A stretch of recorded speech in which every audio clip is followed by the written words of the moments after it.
All right, should be live here in just a second. Let's see. Slide that down, slide it over. Close that, pop that open. How's everybody doing? Hopefully you're quite well. We're doing a mock draft, obviously, by the name of the title. So yeah, this will be pretty fun, I'm thinking. Hey, what's up, Morgan? What's up, Peter? What's up, Gabriel? What's up, Daniel? How's everybody doing? How's everybody doing? What's up, Peter? What's up, Gabriel? What's up? Yeah, mock draft tonight. Mock draft. On your way to what's going on in North Carolina? Anything fun? You already know who the Cowboys are going to draft? All right. YouTube user is your name? What up, Rochester? What up, Eduardo? What's up, God? You guys are drafting Peni Sewell. Who is that?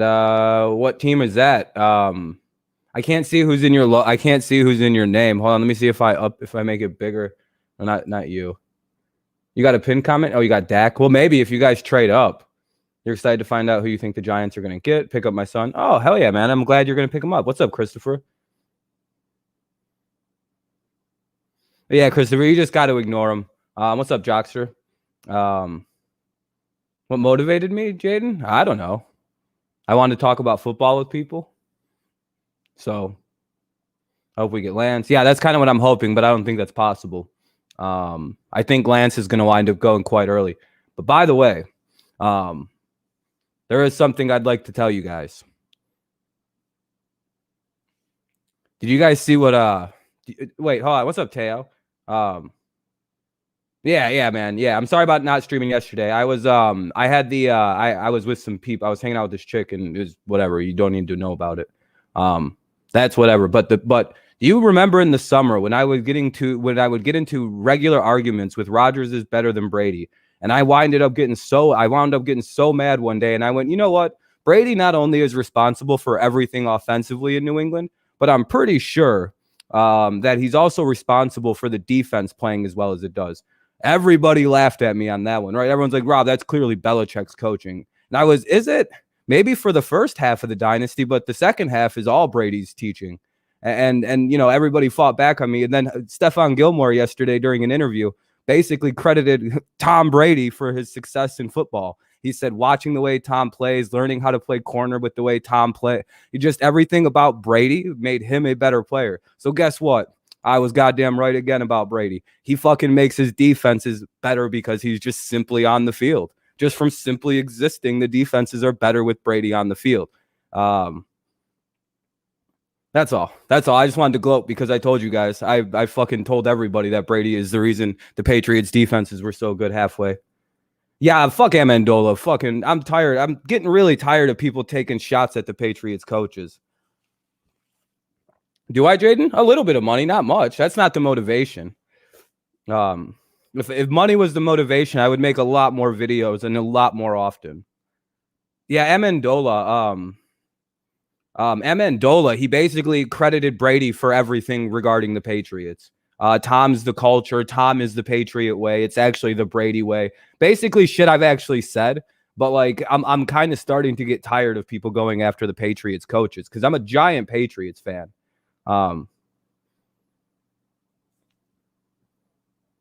Yeah, no, not having Brady is the reason we were bad this year. Yeah, I told everybody that Brady was the dynasty, but like, again, everyone's like, no, Belichick had more. You know, I'm more correct than ever based on this summer's debates with Rodgers. That guy hasn't shown his face since forever. I unbanned him specifically. Yeah, I don't know, man. It's just and then I got pissy with Stafford. I'm over it now because I thought about it. With Mac Jones. So be careful with Mac Jones. I think teams should be, but also with Stafford, I've decided to walk back. I was going to trash Matthew Stafford. I've decided to calm down and think about it. Because you know that statement where everyone's saying, oh, Stafford said he would go to 31 other teams, but then the Patriots. I thought about that. There's no way that's a true. You fired Pettin. Yeah. It was probably time for him to go. I thought about this and I went, you know, there's no way that Stafford would have accepted a trade to the Jaguars, Bengals, Giants, fucking Eagles, the Jets, the Jaguars, all those teams. You're meaning to tell me he would have gone there but not New England.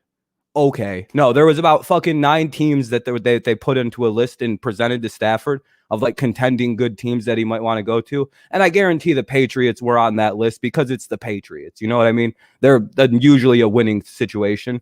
And then they looked. No, they let Stafford kind of pick where he wanted to go. And they looked at this list and he was like, yeah, I'll go to any of those teams on that list except New England. And I think it has more to do with the fact that the only reason he didn't on this list of, you know, no, Stafford went to the Rams.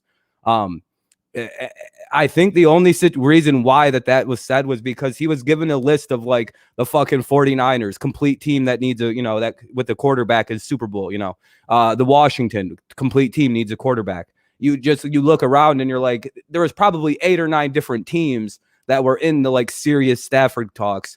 And when you look, I mean, like, yeah, but not all 31 teams were on the goddamn list for Stafford. I guarantee like half the league was out. It was probably like 7 or 8 teams that, like 9 teams I heard seriously called. And on that list of 9, they just probably booted out the Patriots. The Patriots are in as serious as rebuild as the Lions in theory.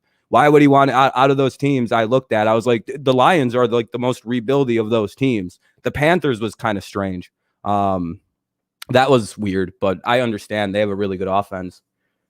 But yeah, so that's just my 2 cents on everything because I didn't get a chance to go off on that yesterday. Yeah, I think I don't know if Matt Patricia has anything to do with it because Patricia has nothing to do with the offense. In New England, he's a defensive assistant, so those two would never have to see each other. I don't think it has anything to do with the coaching. Even some of the biggest Patriots haters like Sharp and like all those guys are like, yeah, that seems like fake. That doesn't seem like an accurate report that it's about Patricia. It's because the Patriots have nothing. They're a power run team that plays smash mouth physical football, and Matthew Stafford's a gunslinger. No offense, but like, if you want to throw the ball 50 times a game, are you going to go to the Patriots or are you going to go to the Rams where they're going to let you, like, you know, where they let you throw the fuck out of it in LA? Whereas the Patriots, they're going to want to run first, no matter what the situation is. They just want to have the deep options. So Deshaun gets swapped with Teddy. I've heard that the Raiders are also very much in on the this is something I heard today that's kind of been getting around, that the Raiders may have reportedly offered. Listen to this shit. This is actually a very good. What's up, Kevin? What's up, Mike? Even the Patriot hater Nick Wright said it just. No, it's not that he hates the Patriots. It's just he was given a list of like 10 teams, and they went, yeah, take the Patriots off. They're rebuilding. They don't have anyone for me to throw to. Hey, what's up, Motor City? But see, Gruden, apparently with the Raiders, apparently there was like this report that the Raiders are willing to offer 4 first-round picks, Darren Waller and Derek Carr for Deshaun Watson. And if you're the Texans, you take that pick. You take that, right? Like, gives you a quarterback to hold strong on, gives you 4 motherfucking first-round picks and a fucking all-star tight end. Okay. And then I'd do that trade. I'm sorry, but that's you fix your franchise in like 2-3 years with that. They need picks. Like, dude, if you're the you need to get like 4 picks, and if somebody offers you 4 first, could you? There's a lot of interesting moves, but it's going to be something crazy. The Panthers, to me, I've heard a lot about the Panthers really wanting to, though, Teo. The Raiders really going to give up that for Deshaun. That's a trade. That's the kind of trade that will get him out of there. Javion, they're gonna the report is the Texans want up to 4 picks and 2 players.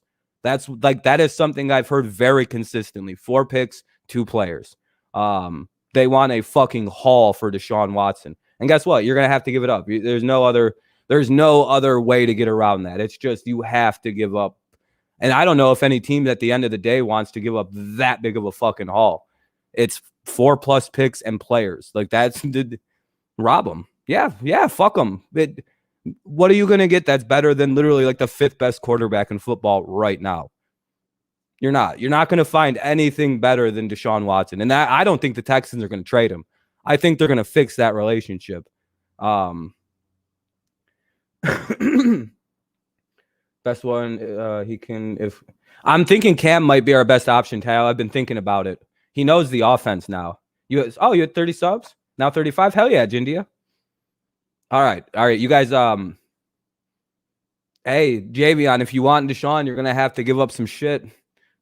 If you want literally the 5th best quarterback in football, and if Brady retires ever 4th best,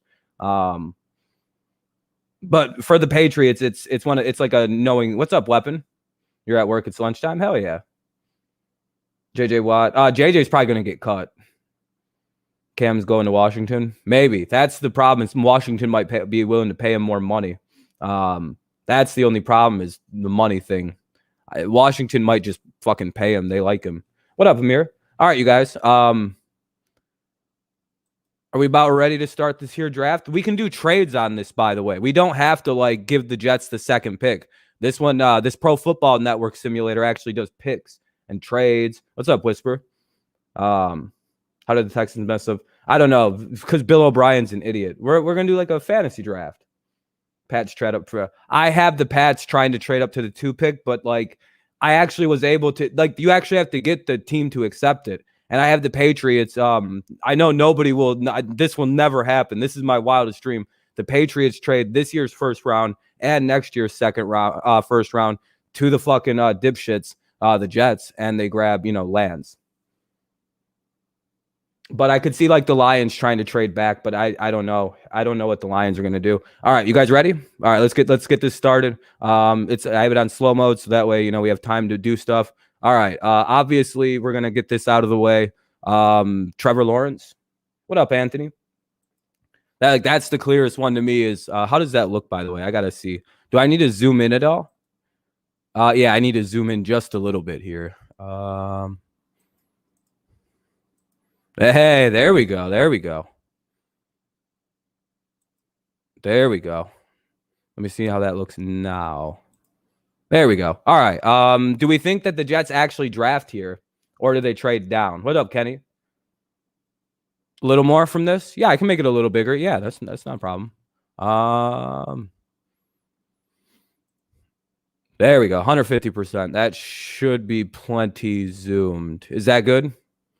Do you think I don't think the Jets actually take a quarterback. Basically, my reasoning is because I've heard that the Jets are very, very interested in keeping Darnold. Like that is, I think Salah has said that they're going to keep Darnold for this year and go with him. Do you take Fields when you can actually build around Darnold with Sewell? The smart pick for them is Penei Sewell, and just build around, go with Becton and. Like they've said they're going with Darnold. Like this is like like almost a guarantee. They're gonna keep Darnold. Trade down with the Lions? Maybe. I don't know. The Dolphins are gonna grab a receiver. But keep Darnold, cut 35-year-old Flacco. All right. Do we want to go trade or are we gonna go with keep? All right, keep the pick and go Sewell, keep the pick and go Fields, or do we trade the pick? Because we'll make this like a combined effort. It's a Pro Football Network. Get Sewell. Keep Sewell. I'm kind of going Sewell. I think we should do Sewell here. Trade the pick. Nah, there's no way they'll trade to Detroit. What's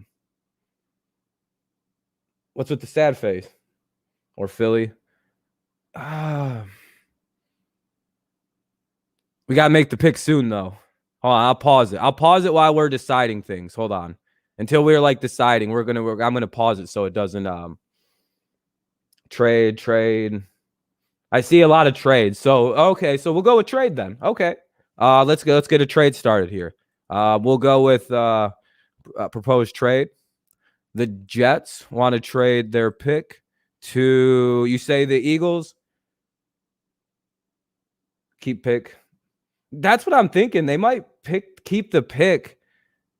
You know what? That's actually, I think the Falcons might, you know what, Mike?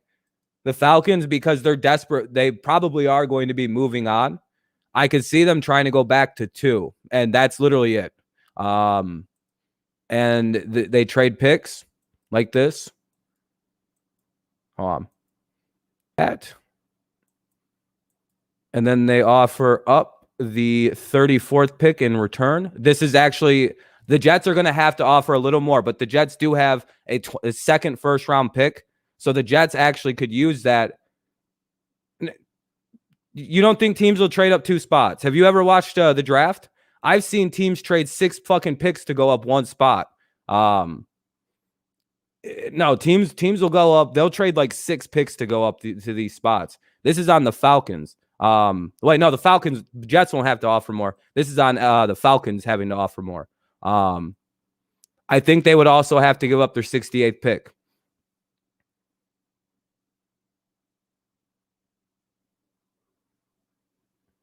For Sewell? You don't think there's a threat for Sewell with the Bengals at 5? The Bengals will take Sewell at 5. They can only go to 4 if they want Sewell. You have to think of this. Like the way I'm thinking of this.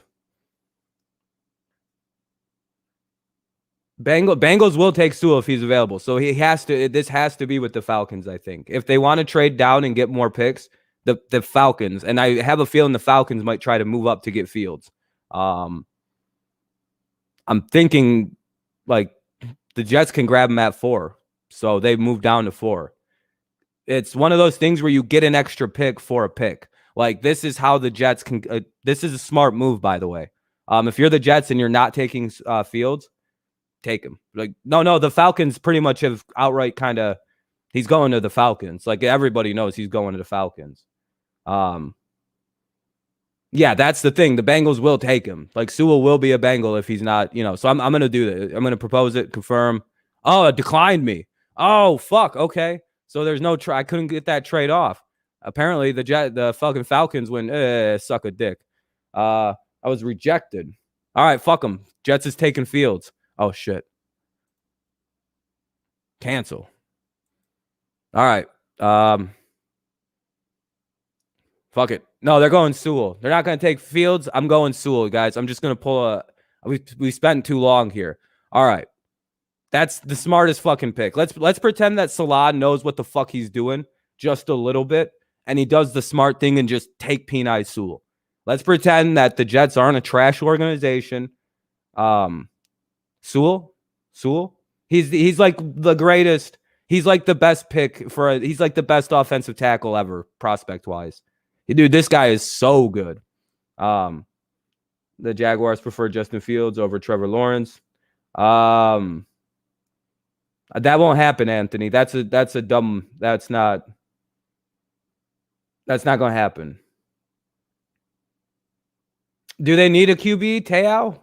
Do they? They have one offensive lineman. What are you talking about? They have Becton on the O-line for the Jets. Yeah, I think so too, Weapon. They literally have one wide. Do you know the biggest problem for the Jets last year? No, the quarterback had like a second to throw the ball. They need. Oh no, Miami's taking a receiver. This is the easiest pick in the world. What receiver are they taking? Are they going Chase or Waddle? I'm thinking Waddle because of Tua has relations with Waddle. I'm thinking it's an Alabama receiver.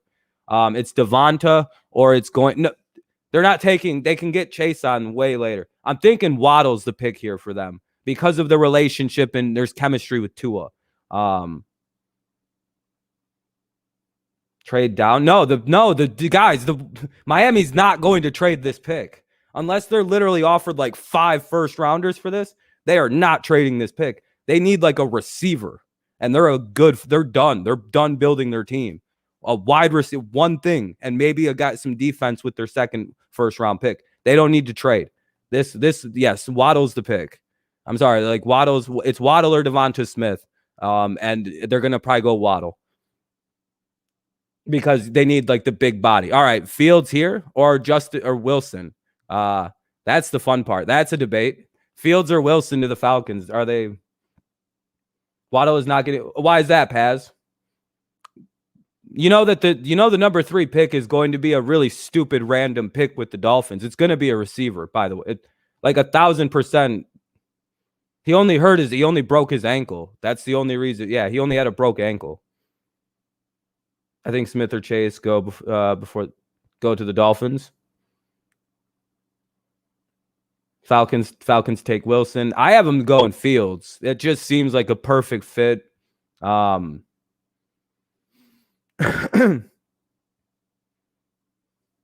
yeah! Look at the lie. Look at that. Falcon. That's because the Rams colluded with them. Falcons will take Wilson. He will be 2 off the boards. I don't think so, Nathan. Zach Wilson's going to be a bust. I don't know why everybody's so high on him. I'm telling you, that kid's a bust. Fields is 50-50.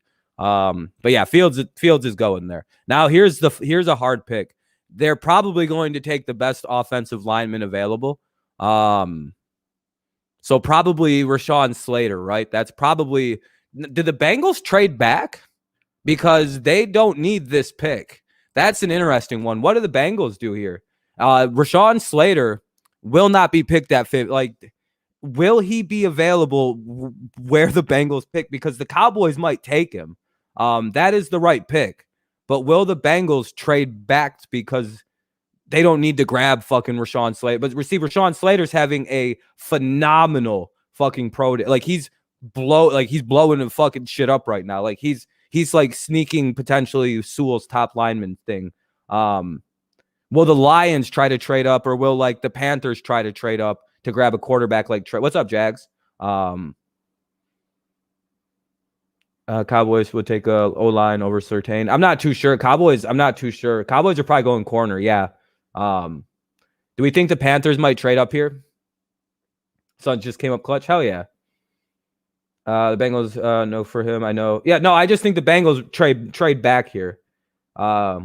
Try a Dallas and Bengals trade for a QB. No, what, Dale? You just said no. What, do I just pick Slater 5 for some reason? Even though, because like Slater's slowly, well, Eric, you have to consider Teo or the fucking quarterback Tagovailoa genuinely actually like played with Waddle and Smith. Like they actually have like chemistry. That's kind of important. So far, Justin Fields, do you think his throwing motion release would benefit him playing in a dome stadium environment like it? Yeah, in Atlanta. That's why I think Atlanta's a great pick for him, Anthony. Yeah, the Alabama Connect. I think that's going to be a big thing. No, this isn't my full-time job, Jindia. Yeah, I'm college based and everything. But so with the Bengals, do we think a trade back? We're not doing stupid picks. I would have went with Smith. Smith is small. Why the Dolphins don't need another, like the only issue, trade back, take lineman. Okay, we'll do a trade here. The only reason that we went with is because the Dolphins need like a big body, like a bigger bodied receiver. And read the comment before, man. I gotta like scroll all the way back up. I read that, dude. I literally answered that about I said he would be good in Atlanta because I read that, man. I read that. Like I can't do, there's 30 people talking in here. I can't go back and specifically read your comment. That really throws this off. Anyway, Bengals, who do we think is going to try and grab up? Yeah, Bengals will be just drafting O-line, so they want multiple picks. You think so, Ian? With who are they going to trade with? The Falcons? Because, I mean, the Bengals will take Sewell then. You have to think about it, Ian. Denver, the Giants. I'm thinking Denver, too. Denver might try to aggressively make the move, but I'm thinking the Panthers is the best pick. I'm thinking the Panthers make the aggressive move here and try to trade up. So the Bengals they would be after the 5. Obviously, they swapped the 8. Do we see them throwing in the 39 as well?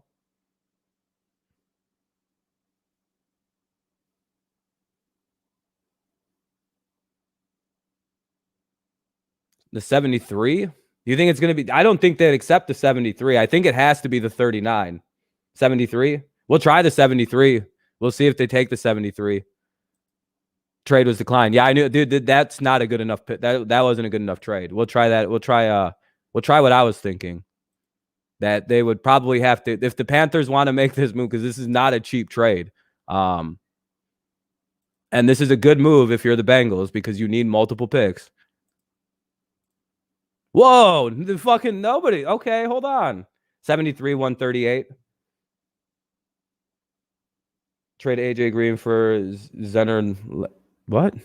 Who? I've never even heard of that person.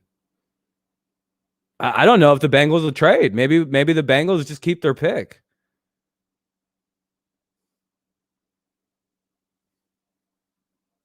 This is just mine, Blake. Please trade up my Dolphins number 18 and number 5 for the number 1, 9 and draft. What? No. I've what? The Dolphins aren't going to trade up to the number 5 and draft Kyle Pitts too. That's not going to happen. The Bengals need an offensive lineman, Eric. What are you talking about? What do you mean, Eric? You think they're going to draft defense for no fucking reason just to watch Burrow get fucking murdered for the next 4 years again? Yeah, that's a good trade, I guess. Let's see if they take this motherfucker. God damn, dude, you can't get the 5th pick. Fuck them. Bengals are taking a lineman at 5. None of these trades are going through, and that's actually a fucking haul. So I guess the trades just don't work on this or something.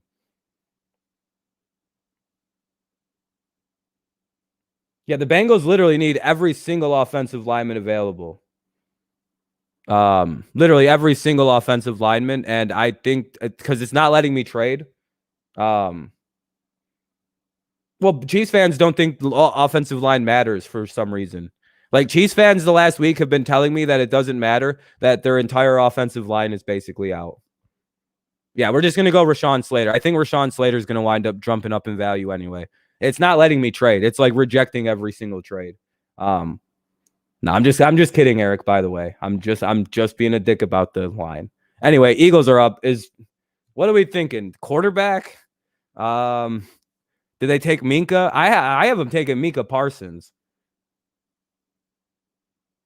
No, Eric's not cheap. Yeah, I don't know why anyone calls Eric a bandwagon here.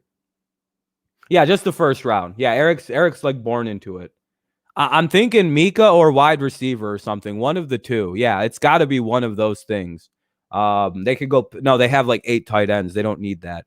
Wide receiver. Yeah, I'm thinking a lot of them have Micah, but your wide receiver more than likely. Let's go back down. Let's see. There's Chase and Smith. What are we thinking? It's one of these two. I see a lot of people saying that they're fucking. I see a lot of people saying Micah Parsons though, and a lot of the drafts I've seen. So they're gonna go with Jamar Chase. All right. I don't agree with that, but I mean, if you guys all seem to think that that's the move that the Eagles are going to go, I'll give. The Lions are up. Not a quarterback. Devonta. Yeah, they're taking Smith. The Lions are taking Devonta Smith, I'm pretty sure. Like, that's just double down on receiver in round 1. Well, maybe not. I think they go defense, like linebacker. I'm thinking Devonta goes to Detroit then. Parsons. A lot of people have said Parsons to Detroit. I have seen that quite a bit too. They don't necessarily need a wide receiver. There's no line available that's worth the pick here. Mika would be a great pickup for them. They desperately need defense.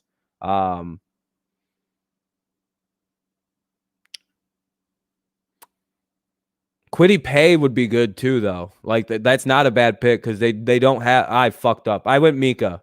I just went Mika for the Lions. Fuck it. Lions need a lot of work on their defense. You know what? We made the right move, I think. We'll just go Parsons to Detroit. A lot of Lions fans are 100%ing it. I think it's probably a good move. He'll probably be off the board. All right, the Panthers are up. Trey Lance. Is that like consensus here? They want a new quarterback. Trey Lance is going to be good. You know what? They're stupid enough. Oh no, Teo. They're done with Teddy Bridgewater. They don't have a quarterback. They are 100% in the quarterback market. I think they like Trey Lance, by the way, but I think Matt Rule's a retard, and I really want to give him Zach Wilson. So can I put Zach Wilson? Are we fine with just pretending Matt Rule is a retarded head coach because he doesn't know what he's doing? He's literally like blaming Teddy Bridgewater for the results of last season when his defense gave up like 50 points a game last year. When anybody with 2 sets of eyes looked at that team, But whatever, we'll just fucking give them the right pick, right? We're not going to be that cruel. They really like Trey Lance, by the way. Like they really like Trey Lance. Matt Rule they're gonna pick Lance. All right, the Broncos. They are actually in hell right now because I don't think anybody has much of an idea what the Broncos do. A quarterback, probably. Yeah, Broncos are just in a fucked up spot. We got Wilson, Smith, and Pitts available that are the most likely, but they might lose a corner for defense. Get Patrick Chung. Chung's already on the Patriots. Surtain from corner. Yeah, I was going to say Surtain. Fairly still on the board. I think they're going to go with... Do they need... I think they need corners, right? Aren't they losing Chris Wilson? Like, I feel like that's like... Caleb Fairley, safe pick, or are we going Surtain? Surtain? Are we thinking Surtain's going to be the move because he's Bama? Surtain? J.C. Horn? I wish there was we have like a lot of Broncos fans. Yeah, Con Miller. Yeah, he's in a little trouble. Yeah, we probably should go Surtain for here.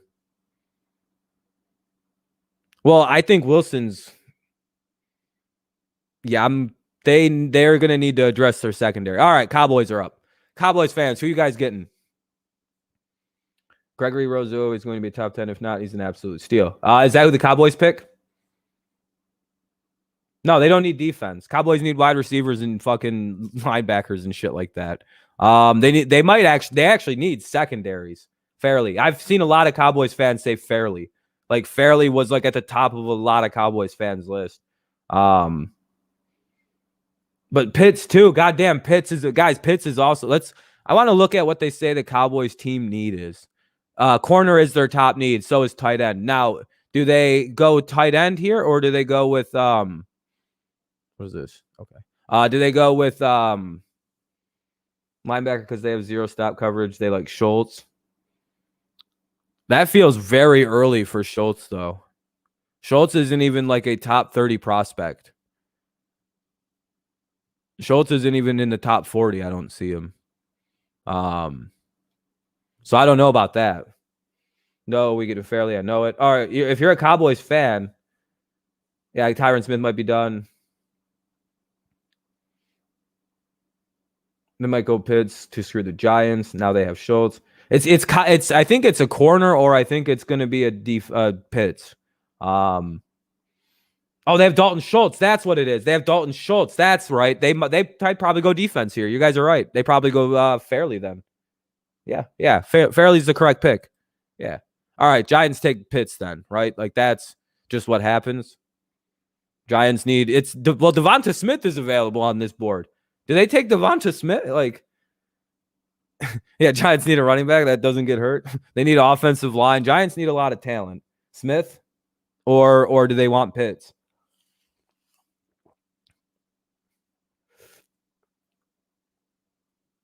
Smith, Giants. Giants won't be in the quarterback market. I don't think they're in the running back market at all. That's a weird take. They have two running backs. Yeah, they need Devonta. I'm thinking Devonta here, Daniel. I'm thinking that's where Zach Wilson... I'm about to put Zach Wilson on the 49ers, by the way. They have a little-known running back known as Saquon Barkley, Teo. They have this running back. Not many people have heard of him. He tore his ACL last year, sadly, like a lot of people do. But yeah, they have this a little known back. Yeah, they literally have two good backs. They don't need... I'd go Wilson, but I think they go a lot. What?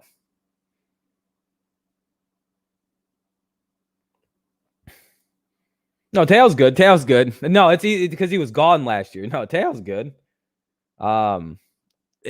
Pitts or Smith feel like the right pick for this team. They don't need defense. They don't need a defense right now. A lot of Giants YouTubers say wide receiver. If Smith is available, it's Smith or Pitts. Yeah, I don't think they're going to go Pitts. I don't think they're going to take Pitts. Smith is the pick. They think Ingram is good. By the way, the Giants don't think the Giants don't think Ingram is bad for some reason. For whatever reason, they don't. Zach Wilson to the 49ers. I don't think they're going to get out from under Jimmy unless they trade Jimmy to the Patriots or some shit, which guess what I think is actually going to happen. Guess who I think is going to be the next Patriots? Haskins equal bust. I would say you're right. You think the 49ers trade? Yeah, because I don't see anybody for the next few picks that needs a quarterback. So who would they? Let's go down. All right. Jace Horn. Maybe. Trade down with Washington. I could see Washington trying to power move. Want to see if we could do Washington here? Yeah, we'll do that. All right. That seems like a consensus trade. Washington trades with the shitheads. Where are we at? Who the fuck? The 49ers get the call. They're sitting there. Kyle Shannon's sitting there with his monster hat on because he's a Kyle. They trade the 19. And do we want to say the 51 for the 12? Do we think that's an equal enough value?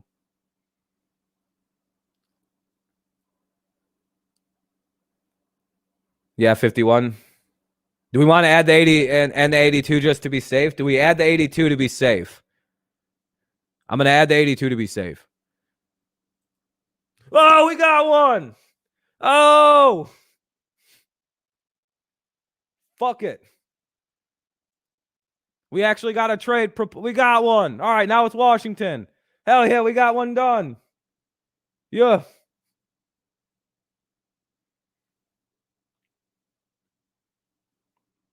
All right. So we got Washington. Now, what are they going to do here? Quarterback. They could trade and get Zach Wilson. This could be a son of a bitch move. Shit like that always happens at Elon. Or if I actually see them taking Zach Wilson. Like I genuinely, yeah, that's actually a good pick for them. Washington, Mac Jones. I tried like 7 different trade Sports Expert. Zach Wilson. It was Zach Wilson or Mac Jones, I think. I think that's the correct way to read that. With RNG trade proposals. Yeah, that would be awesome. Washington need wide receivers. There's no one worth trading up for wide receivers right now. Hernandez have a handshake deal that if Horn is available at 12, it is a done deal. I mean, he's probably going to be available at 19 unless like the Dolphins snatch him. But that would have been nice to know, Ian. Wait, why do they need more D linemen though? Why would they need more D linemen in San Francisco though? That almost doesn't make sense.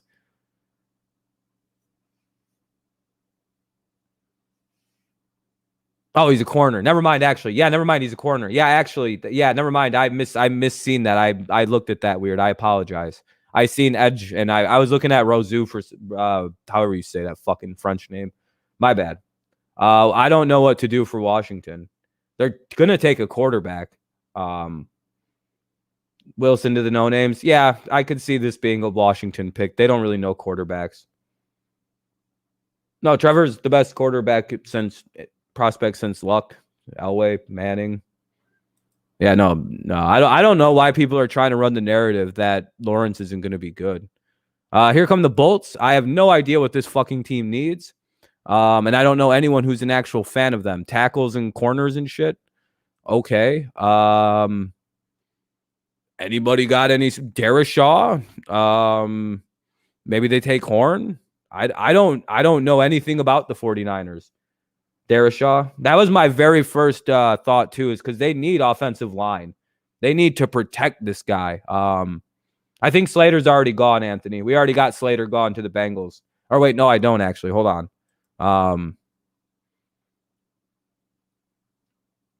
No, I think we already got Slater gone. Let me look. Yeah, I think he's gone. Yeah, we have Rashawn Slater. We got the Bengals taking him. They traded King to fill the spot. That's what I'm thinking. They might be looking at one of these linebackers. There's some edge rushers available right here. It just feels like Christian Barmore.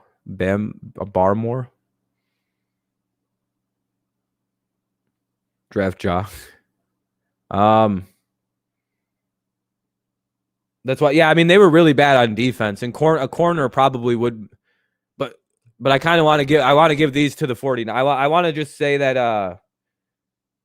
Yeah, that's my thought too. I don't think. I feel like Darrisaw is the pick here. That was my immediate thought. Was they have a young QB. They're gonna probably be going heavy line. And Darrisaw is pretty good, and he's used to playing in an up-tempo offense at Virginia Tech. Darrisaw is actually like Darrisaw actually fits like a more up-tempo offense that they're going to use with Justin Herbert. So I feel like that's actually like a perfect fit. I don't know what they do here. Anybody know this team, the Vikings? They need safeties and shit, right? They need secondary. I'm saving Horn for the 49ers because I didn't know that the 49ers were going to take Horn no matter what. I wish I'd have seen that a little sooner. My bad on that. Because I remember hearing that about their Vikings need defensive tackle, DT. Yeah, they need somebody to penetrate. They do get a guy. They do get a guy back on that ops back in this year. In Michael, the player that they were like building their whole Michael Pierce, I think, does come back in. They don't need more tight ends. They have Irv Smith and Kyle Rudolph. The Vikings have like 8,000 tight ends. Teo, by the way, we're taking Pitts. He's going to my team because he's on the board still. I have not fucking fought anybody on taking Pitts, by the way. I've been, all the receivers are gone. I was hoping they'd have fallen. Yeah, they need linebackers. Jock. Who is Jock? Nobody is named Jock here. Who is Jock? Who? I don't know college football. Jeremiah. Oh, okay. Yeah. Jock. Okay. That's a good nickname. I feel like an idiot. I don't think Zach Wilson isn't good. And I think Mac Jones is going to be real interesting. Yeah, they need linebackers and shit. So I'm just going to get him. The Patriots are going to take Pitts if he's available. There's really no question about that to me. Let's for shits and giggles see what the Patriots' top need is. Quarterback, wide receiver, defensive tackle, linebacker. Yeah, basically linebacker, edge. We can get them later. So wide receiver is what I'm going to say because if we're going to take that shithead Mac Jones, might as well just take him in maybe like the second round or something. Pitts or Trey Lance. Yeah, if Trey Lance is still available, the Patriots will take him, or they're taking Pitts if he's still available, or whatever wide receiver is available. And then I think in the second round, I'm pretty sure they take Dwayne Eskridge. That's just my thoughts, but we'll see. We're at the Arizona Cardinals. They need offensive line too. That is like their only need. Yeah, offensive tackles. Yeah, 100%. Tucker from USC. Mohammed, I'll time you out, dude. Who would they trade down with? Mac Jones is did he win the Natty or did Najee Harris and all his receivers win? Tucker, Ian, I'm thinking they need to protect Kyler because that's like part of the reason why they started to suck a bag of dicks too is because Kyler got hurt and that's like an exposure getting hit type situation for Kyler. So I'm thinking they're going to I'm thinking offensive tackle, like whatever lineman is available, they need to take him. And with the way the Cardinals aren't bad at drafting. So I'm thinking they can take a linebacker, I think, in the second, because this does seem like a pretty rich defensive class. But tackle, I think there's a good tackle right like back. Wow, there's two of them. Okay. The USC and Alabama. You know what? They might go Leatherwood.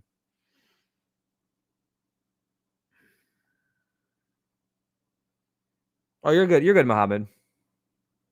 Vera equal Tucker equal my best available. Vera Tucker. Yeah, I'm thinking Vera Tucker is probably the move for them. We'll go Vera Tucker here.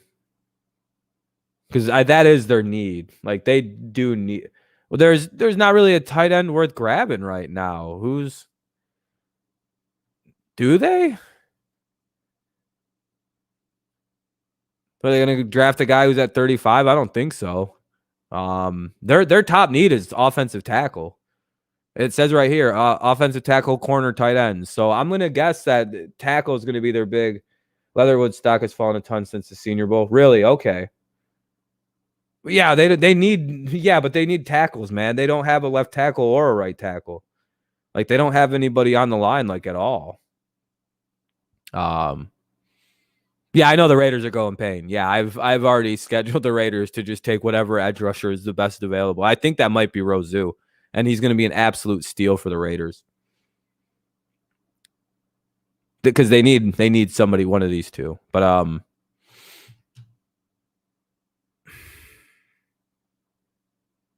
gonna go tackle. It just seems easiest then. Raiders, what are we thinking? Raiders go edge, or what are we thinking they do? Corner. They got some options.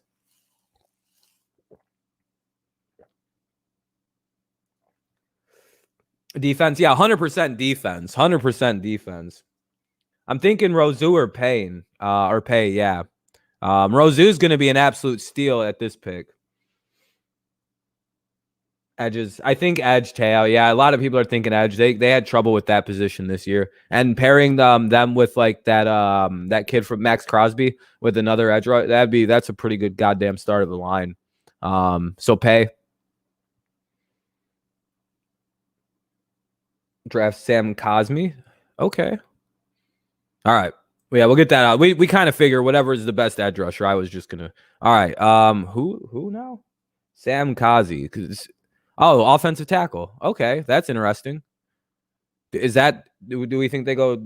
That's another thing. Dolphins might go running. Let's see. Let's look at their team needs. They don't have a ton. OT and running back. So we got the wide receiver. Now, is this where they take the?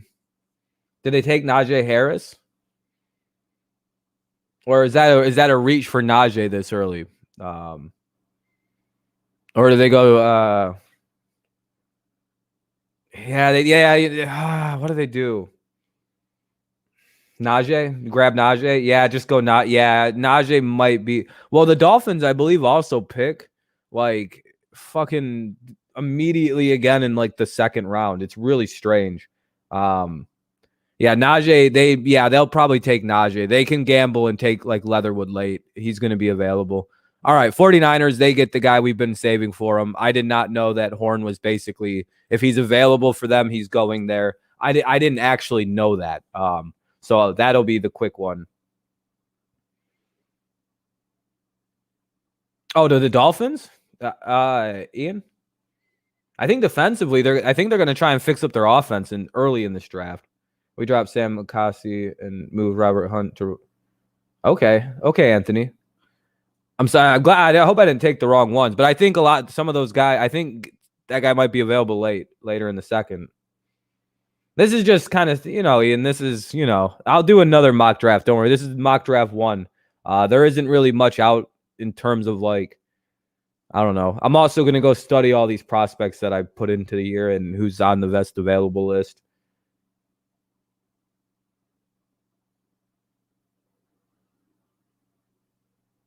Mac Jones, Bears. Yeah, what do we think the Bears are doing?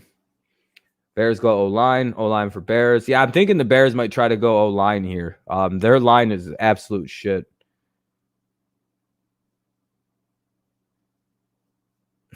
They need quarter. Yeah, I don't know what the hell they're gonna do. Tooney. Yeah, Tony's not bad either, especially if they lose Allen Robinson. O-line Cosme. Uh-oh. They're about to steal Cosme. Tony's not going there. He won't be a first. Homework. Oh, what's up, Ian? Welcome. I see a lot of it's too early for me. Yeah, Mac is probably going to slip. I've seen a lot of people saying Cosme. Yeah, they're going to go Cosme. Sorry to anybody who wanted him on their team.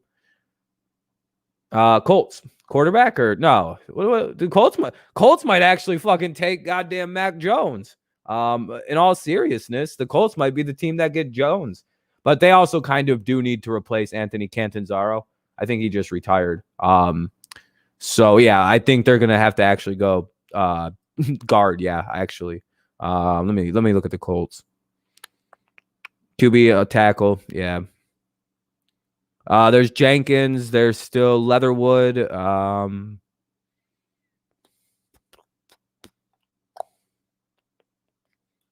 See, this is another situation. I just don't want to trade. Unless Mac has another amazing game. I think he's going in this. Yeah, more than likely in the second. Oh, yeah, they also have, yeah, they got Jacob Eason. Yeah, that's true. That's true. So they'll probably go line. But this is one where they might trade back or something. Or do we just like give him Leatherwood because it's, or Jenkins or some shit just because it's like, who cares? I don't really actually know too many Colts fans. What's up, what's up, Kevin? Yeah, trade back. Who do you think we should trade back? There's no good guards available right here. They should trade this pick back. This is a trade back pick. Who do we think? Do the Steelers jump up here and try to grab somebody? Cleveland? Yeah, you know what? The Browns might actually try to move here. That's a smart idea. I'm thinking the Browns might try to make a move here. Like an aggressive move for another lineman. With Garrett and Rosu on the same line, Teo? Or Sports Expert? Boy, that'd be one gnarly line. And I don't think you actually have to give up that much because it's not that big of a leap. I'm gonna guess that's all you'd probably need to give up. And I'm gonna bet that gets this trade through. Oh, fuck that. What the hell? Fucking dude, this thing is hard to figure out. All right, let's try this again. I don't think they're gonna offer up like that fucking kind of crazy of a haul for this.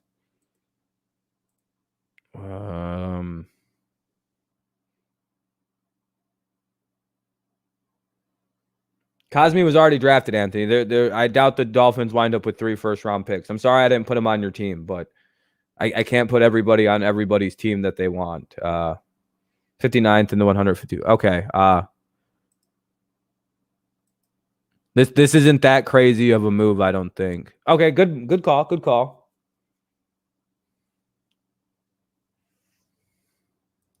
Okay, so the Browns now pick here, and I'm feeling is this a move that they would do?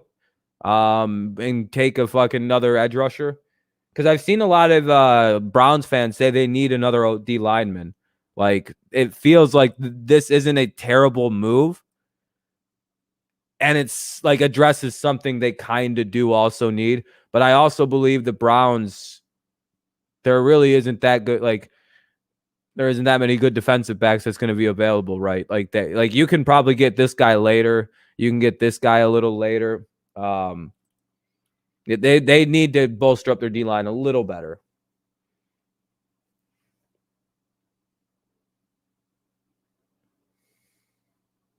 I mean, you wouldn't even trade up if you were just going to take a corner, dude.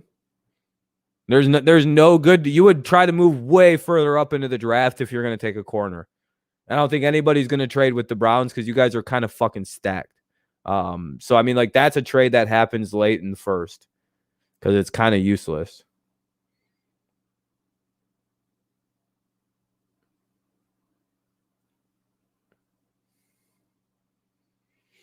Yeah, you guys lost a couple guys, by the way. The Titans are up. The Titans are a team of very little need, except defense, I would argue. Edge rusher, defensive tackle, corner. Yeah, that's pretty much what I thought. Would Christian Barmore be the pick? Edge? Yeah, I was thinking like Ojulari. That's a fun name to say. Edge. That's what they need something to get around, and he's the best available. Azeez Ojulari. Unless I have to still look up a lot.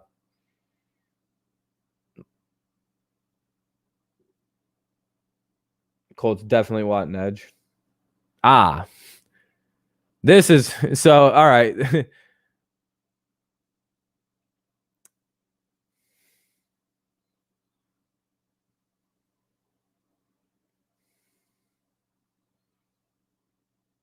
Outside fits the Titans system. This is where the trade would happen.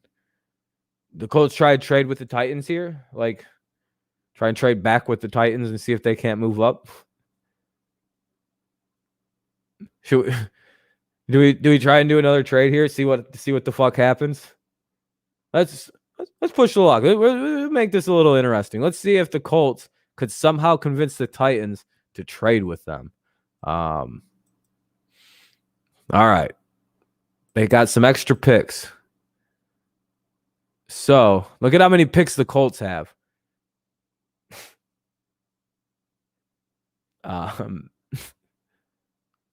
I feel like I just want to do this because the Colts have like 10 draft picks at this point.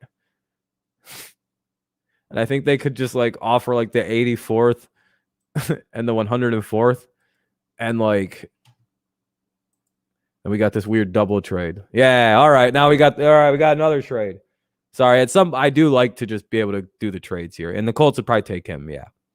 Now we got the Jets another pick. I'm going to do less trades in the second mock draft. I'm just enjoying that I'm getting these trades now. And that helps the Titans get more late round picks where I think they actually do a lot better for some reason.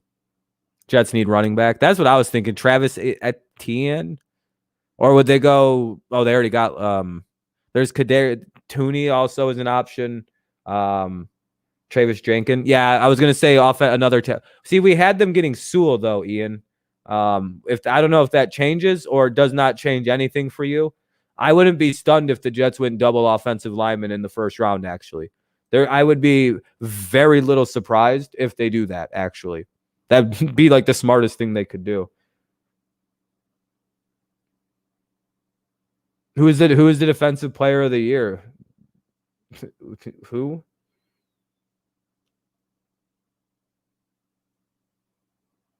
They're sticking with Darnold. They could go wide receiver. They've said they're sticking with Darnold like a couple times. Yeah, right, for sure. Zaven Collins.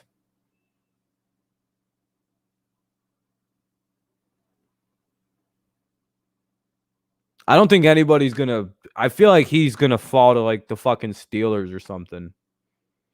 Yeah, the Jets need a running back, right? I feel like they don't – I don't know. They need a running back? Defense? I feel like, you know, they got a good D-line. They got a pretty good defense overall. It's not terrible. They could go Zaven Collins here, actually. Chase might actually have a point.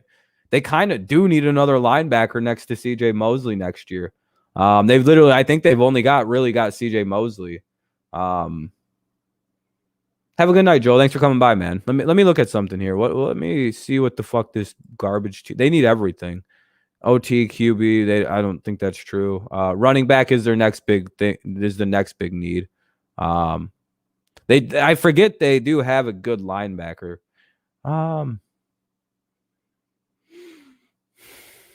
They might go Zaven Collins here because especially with their head coach being who he is, they might go defense, like a high level defensive player here. And I'll because of Salah being the head coach, is that possible that they would go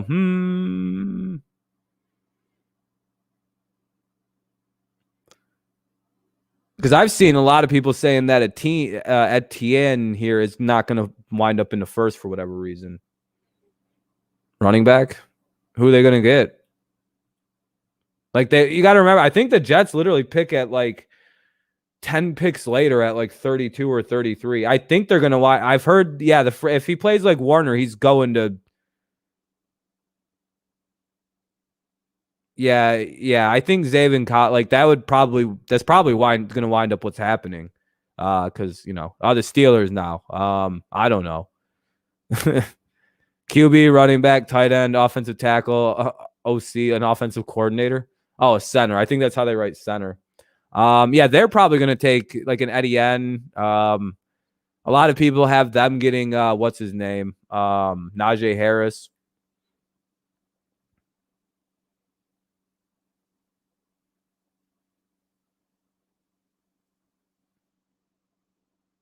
Yeah, I still have to do quite a bit of research on the later round picks here. Watch this draft be like 100% accurate to what I'd be like, well, everyone said I didn't know what I was doing. Steelers have 0 run game. They don't really have. They need a lot. Yeah, they it does say running back is like one of their top needs. So we'll just, who cares? It's Pittsburgh. All right, here's the Jags' second pick. Tight end, edge, and a whole lot of shit, basically. Anybody know what the hell the Jags might do? Yeah, that's what I seen too. I seen tight end, but there's a guy from Penn State, Pat Freiermuth. You're from Bloomfield, Michigan, so obviously my favorite team is the Jaguars, and they take Barrymore all day here. I was gonna say this is a Jags pick, is Barrymore. They don't need him. They don't have any. They don't need a DT. But guess what? You have to remember the Jags are a poverty team, and they like have a hard on for defense. All right, have a good night, Kevin. They will go OTT. That's what I'm thinking too, because they did just draft Trevor Lawrence, and they probably. Ian, I want to agree with you because typically that is what the Jaguars do.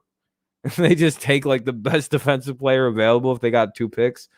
But Leatherwood is probably a good pick because they will probably get Lawrence in this draft. And they probably need to start figuring out how to protect him a little bit because that was their big problem last year. So I'm thinking it's Jenkins. I've heard Jenkins is probably a safer pick than Leatherwood.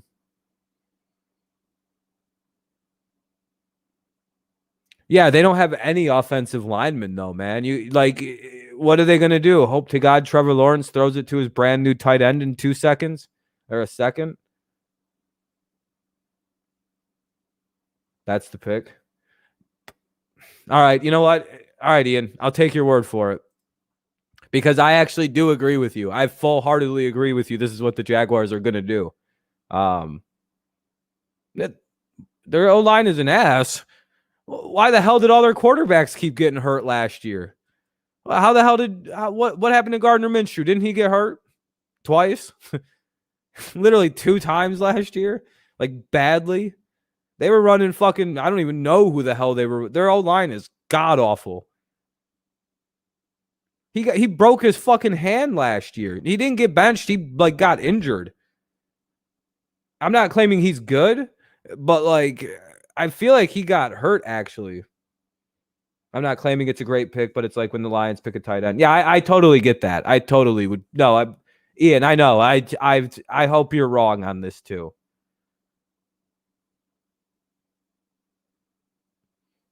This is just a mock draft, man. We'll do like 5 of these, I'm pretty sure, as it goes on. I gotta still like, I gotta look at all these people in the top.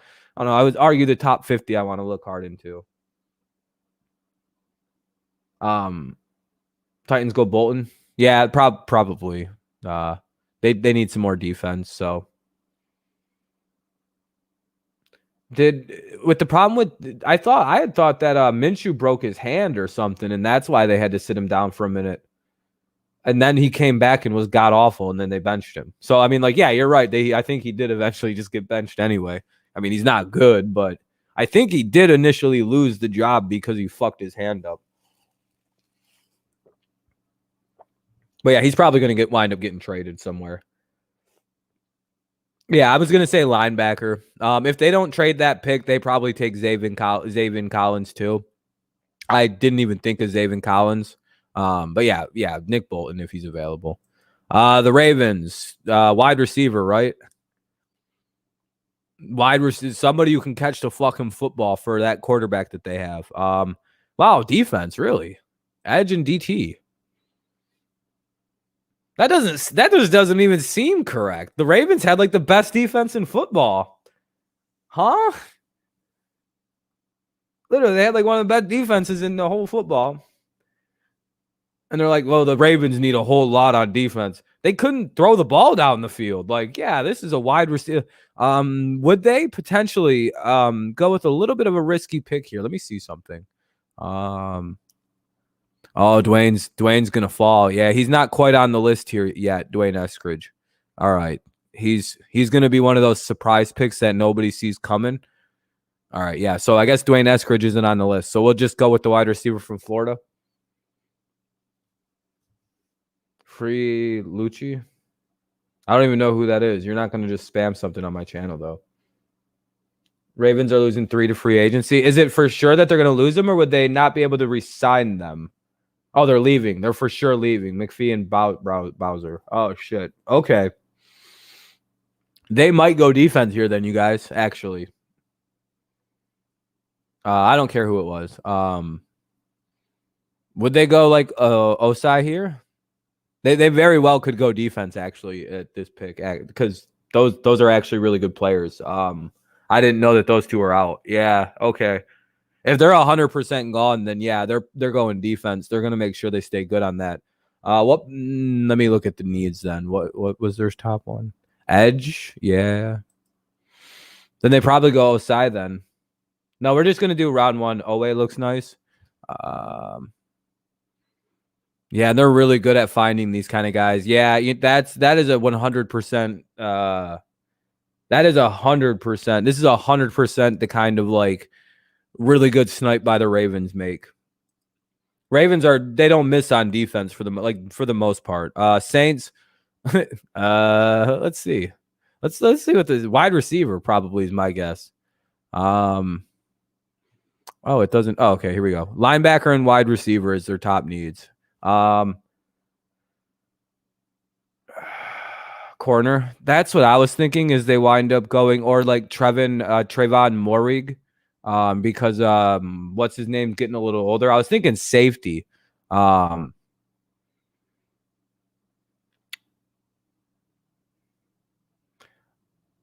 I don't know either, Ian. I don't know. But see, that's not a bad pick for the Saints is getting Mac Jones. See, there's a few really good picks right here for them.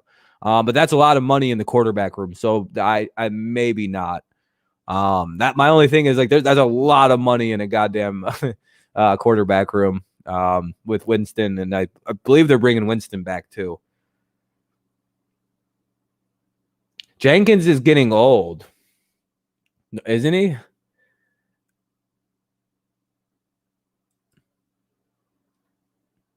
One of their biggest needs is safety, it says on there. The Patriots, they get very lucky in this mock and they get Kyle Pitts, which that's, probably going to happen if he's available for us. He was ranked 5 last year, but he'll be back. Oh, I know he'll be back, but he's also like 32.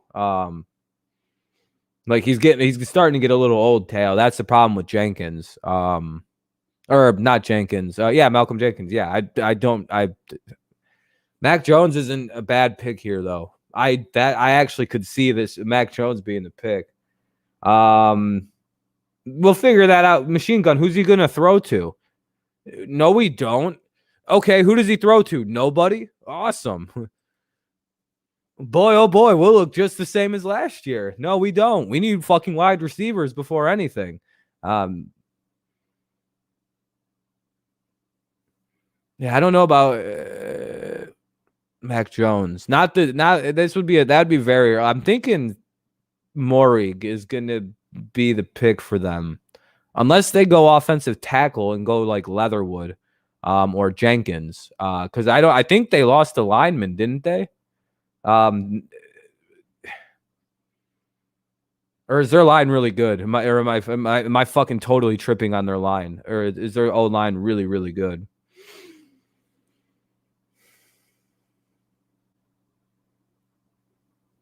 Corner. I just don't know. I don't see any corners worth grabbing.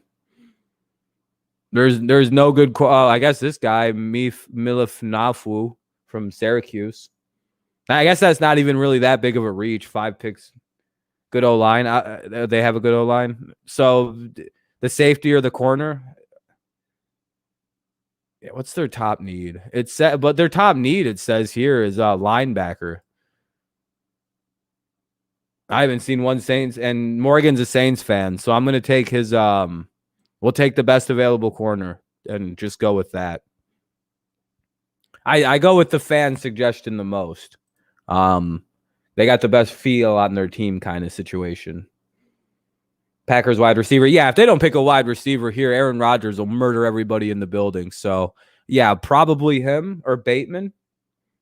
Tony or Bateman. I'm guessing fucking Tony is steal pick.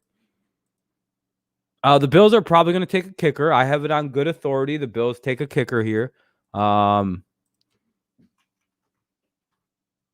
Damn, she's not in the draft pool. I've been told by several people the Bills. I've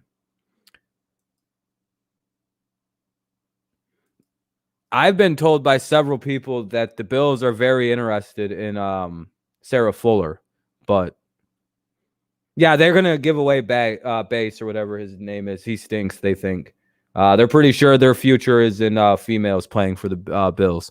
Their quarterback is clearly a trans male. No real man can't grow a full beard. By the way, what is that? Josh Allen clearly used to be Josie Allen. You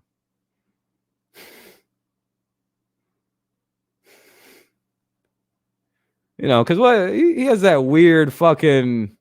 He's got that weird like tranny, like man tranny beard that doesn't fully grow in. Yeah, Janet Allen. I'm just fucking around, by the way. I'm just fucking around. I have to talk shit. I'm just talking shit because they are. You know, I can talk shit about the team because they're better than my team now. Bills get a DE. Yeah, the Bills need defense. I'm pretty sure the Bills really actually kind of need some defense. Their defense was absolute buns last year. Edge is their biggest need. Yeah, I agree. I'm going to say what edge or DE? They need defensive. They have no edge presence. They have no line presence. They get Star Ludalili back, so that does make a difference, but he's a tackle. So, yeah, they need an edge rusher. They need an edge rusher. Like, before anything, they have nothing else. It's all, coverage sacks all the time. Yeah, they need an edge rusher. They need some. Okay, the Bucks. That's bullshit. Why are the Chiefs at 32, bro? We all know how this Super Bowl is gonna go. The refs are gonna cheat to give the Brady his 7th. So I guess the Bucks are up. What are we gonna get for the GOAT? He doesn't need anything, but what else could we add? Yeah, they probably need edge rushers and shit. I think they need edge because they might lose Barrett. That's an actual problem. I don't think they can keep Barrett, by the way. They're going to lose him. He's going to be too much goddamn money. Najee's already been taken, Ian. We've already got unless there's another Najee. They can make a bit we might have already gone Najee. Outside would wait until the line's at 41. Edge,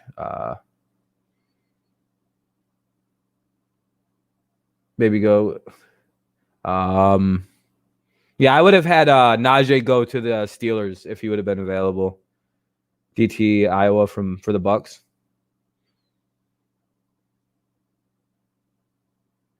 Yeah, I got to scroll down because they could do a little bit of a gamble here because they don't really need a whole shitload. The best edge rush, it says, is from Miami, University of Miami, Jalen Phillips. That's what they say, the best available edges. Quite a few tackles right now. Nixon is projected first on all the elite site. Okay, where is Nixon at? Okay, we'll go with him just because I know they need D-line. The Chiefs, line, offensive tackles and shit. Let's see what they say the top need. Is Sarah Fuller really going? No, I don't think so, Morgan. I don't think so. What does this bum-ass team got going on? I think they need offensive linemen, don't they? Guys, the Chiefs don't have any linemen. Like, you do realize they're on like 7th string and undrafted starters for the Super, every one of them. And if Kilgore doesn't play, they're on all backups. I'm thinking they take Leatherwood. They like fucking Fisher's got drafted in 13 and tore his ACL. We're using Pro Football Network, which I'm surprised they have these guys rated so weird. PFN, they're actually, they're hit and miss. I'll just go Leatherwood here. Whoa, what the fuck?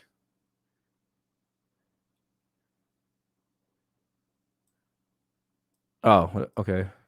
Here's our full results. We'll that's not the greatest draft, but Wyatt Davis too. Yeah, it's whatever lineman. They needed a shit. Yeah, Wyatt Davis would have been a better pick.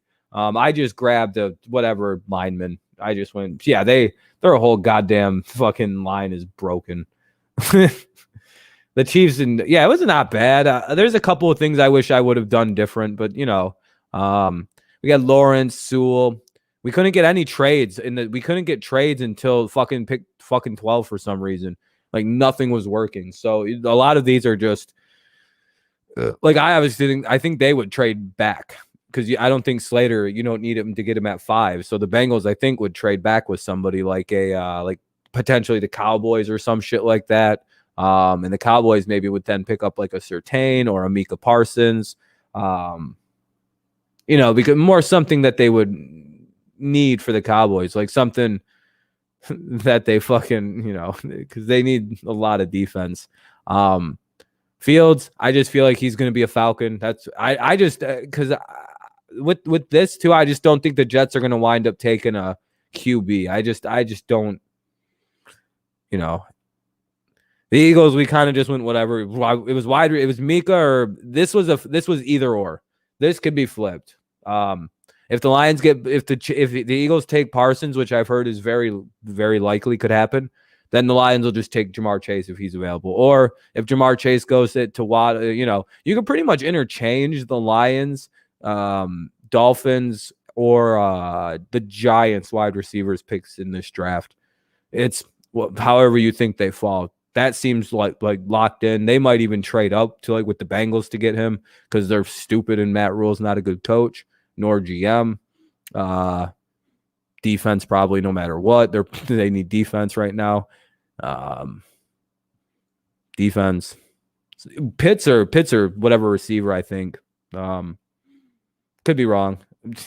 We said Washington trades up for Zach Wilson. This is a fantasy pick, by the way. I'm glad nobody told me to put Pitts on any. I tried to get Pitts on 3 different teams, and Eric was like, "Oh, we all know Rob's just gonna put fucking Kyle Pitts on the Patriots." I mean, yeah, if he's available, that's where he's gonna go, and it's not very the only team I'm super worried about snatching him up is the goddamn Cowboys. But they do have Dalton Schultz, who actually was pretty good till he got hurt. So I'm praying because I think we have no shot at any one of those 3 receivers.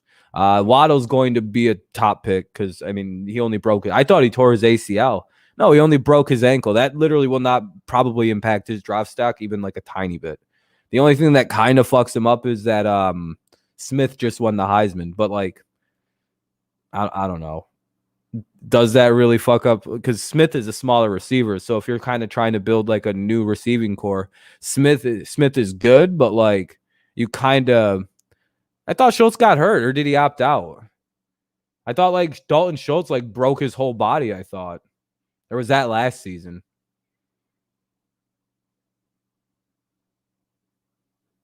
Only chance that we have at Waddle. Yeah, as if the ankle people let him fall. The Patriots could get Waddle at 15 if they let him fall because of the ankle injury. That's a prayer. I'm oh, let him fuck up. But it was the other tight end.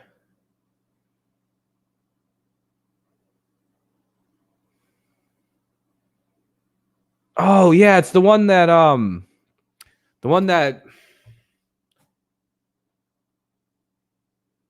who's the one that Skip Bayless compares to Shannon Sharp? I thought that was Dalton Schultz. Because he calls him Blake Jarwin. That's what it was. That's who they have at tight end. That's really good. Yeah, I don't know if the Cowboys actually Blake Jarwin. That's who it is. That kid actually looks like he might be good in the NFL. So I don't know if they really need a whole shitload of. That's who I was. I don't know why I was a bunch of fucking big white. At the end of the day, it's hard to tell different tight ends because Gronk, Kelsey, fucking goddamn Kittle, they all look the same. They're all 6'5" to 6'4" to 6'7", roughly 240 to 260. It's impossible to tell them apart. If they were wearing blank jerseys and they just ran out onto the field, you'd barely be able to tell them apart. Maybe Gronk would be the easiest. Kittle and Kelsey, I don't even think you'd be able to really tell them apart unless you really looked at their face. And if they put on smoked out visors and had thicker, they're just big old fat white guys, really weirdly athletic big white guys. That's all tight ends are. or they're, you know, if they're black, it's the same thing. It's just they're like the weird 6'5", 6'6" guys that like aren't quite athletic enough for the NBA. A lot of them actually could have been NBA players. It seems like tight ends, like all of them could have been. I have no idea, dude. I have no idea where tight ends came from. Like that's probably what I think LeBron would have wound up being in the NFL, is like a gigantic tight end. Maybe 6'10" is really tall though. Tight end in the red zone only. I don't know. I often just think LeBron would have been LeBron probably would have been a fucking like left tackle. You know what I mean? Because like at 6'10", if he would have worked out like a pro football player, wouldn't he have gotten to like goddamn like 320 pounds putting on that kind of muscle? I mean, he's what, 260, and he does every goddamn thing possible to stay that small. Dog, LeBron would be looking like Greg Robinson and shit from the Rams, like fucking 6'8", fucking 320. It'd be a machine gun. I don't think he might have been like one of the best left tackles if he played football. I don't know if he could have played a position. 6'10" is almost like physically too big to play football. And he was going to try too. That would have been crazy. Yeah, I know. I think the Browns, Cowboys were very interested in him and coming and playing tight end. And I'm like, that's so big. If he gets hit funky, he might like die or something on the way to the ground. Yeah, this draft wasn't the best. He's 6'9", 6'9", 6'10". What the fuck? Is there a difference? I'm sorry. It would be the tallest player in NFL history by like 2 inches, I believe. I think Ed Too Tall Jones was 6'7". And I think that's the tallest. Is 6'7", 6'8"? I don't think 6'9" has ever come into the league before. Because at some point you are almost too physically large to like put that kind of weight on and play football. I'm gonna look this up. I'm bothered now. Tallest NFL player. Was 7 foot. Was a defensive tackle named Richard Sly. He played for North Carolina Central, and played 1 season as a rookie in the NFL with the Oakland Raiders. Okay. So he got 1 season.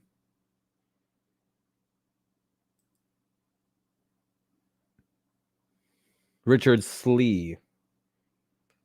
Yeah, Slee, however you want to say that. I'm not from an international market. Let's see.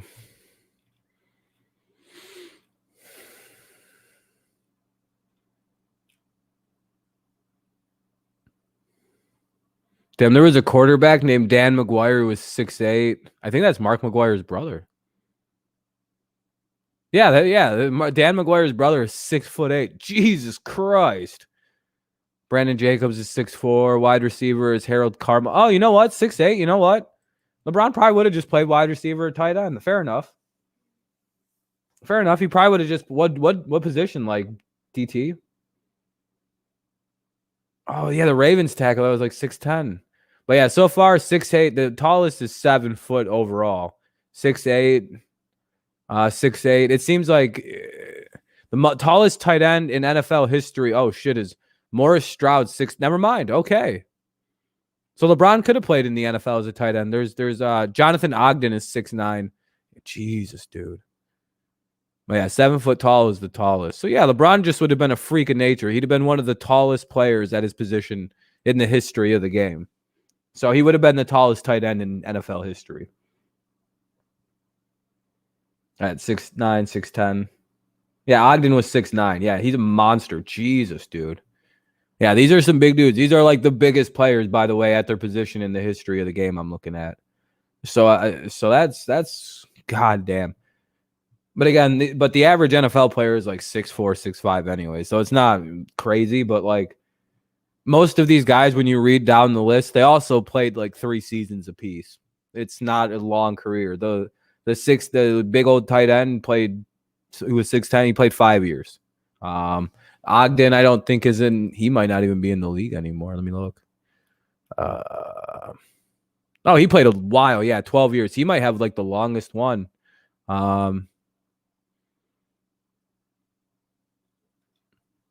Most of them just don't seem to, for some reason, these big guys, it's not a, like, there's obviously, you know, there's the, seems like a lot of them play about 4, you know, linebacker, that makes sense at 6'7". That's not crazy. The tallest corner at 6'4" only had 1 pick. Safety named Pat was 6'5". Yeah, most of them don't seem to last as long. Yeah, I've completely fuck it. If I had LeBron, I run a dime and just let him roam at safety. You know, I've often thought LeBron might actually play quarterback. If he was to, what's up, McKenna? If LeBron actually played football, I've often thought, well, he might just play quarterback. The guy's incredibly like smart. And I also think that he's like an incredible passer of the basketball. So I wouldn't think it's too crazy that what's this?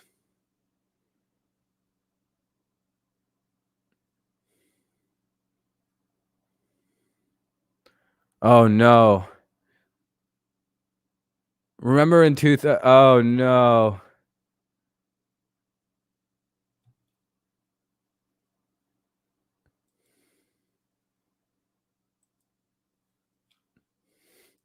Fucking remember in 2014 when the Chiefs wide receivers somehow didn't score a single touchdown the entire season? Very weird season, by the way.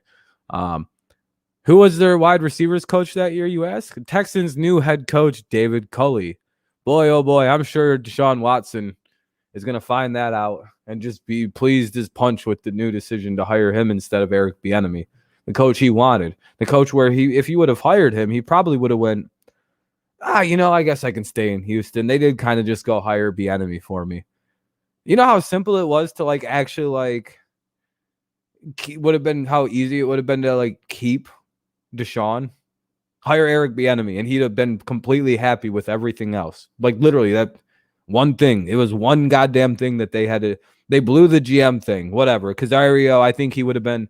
I don't think he would have demanded a trade if they would have hired Bieniemy because Casario, he may not like, you know, he's not the idea guy, but it's not like Casario is going to be a bad GM. Most New England front office people don't turn out to be terrible. They're not all bad. Like most of the Belichick tree, the coaching tree, yeah, not the greatest, whatever. But the front office tree isn't terrible. Central Michigan, one of the great college. I'm looking at something. I'm reading something real quick. There we go.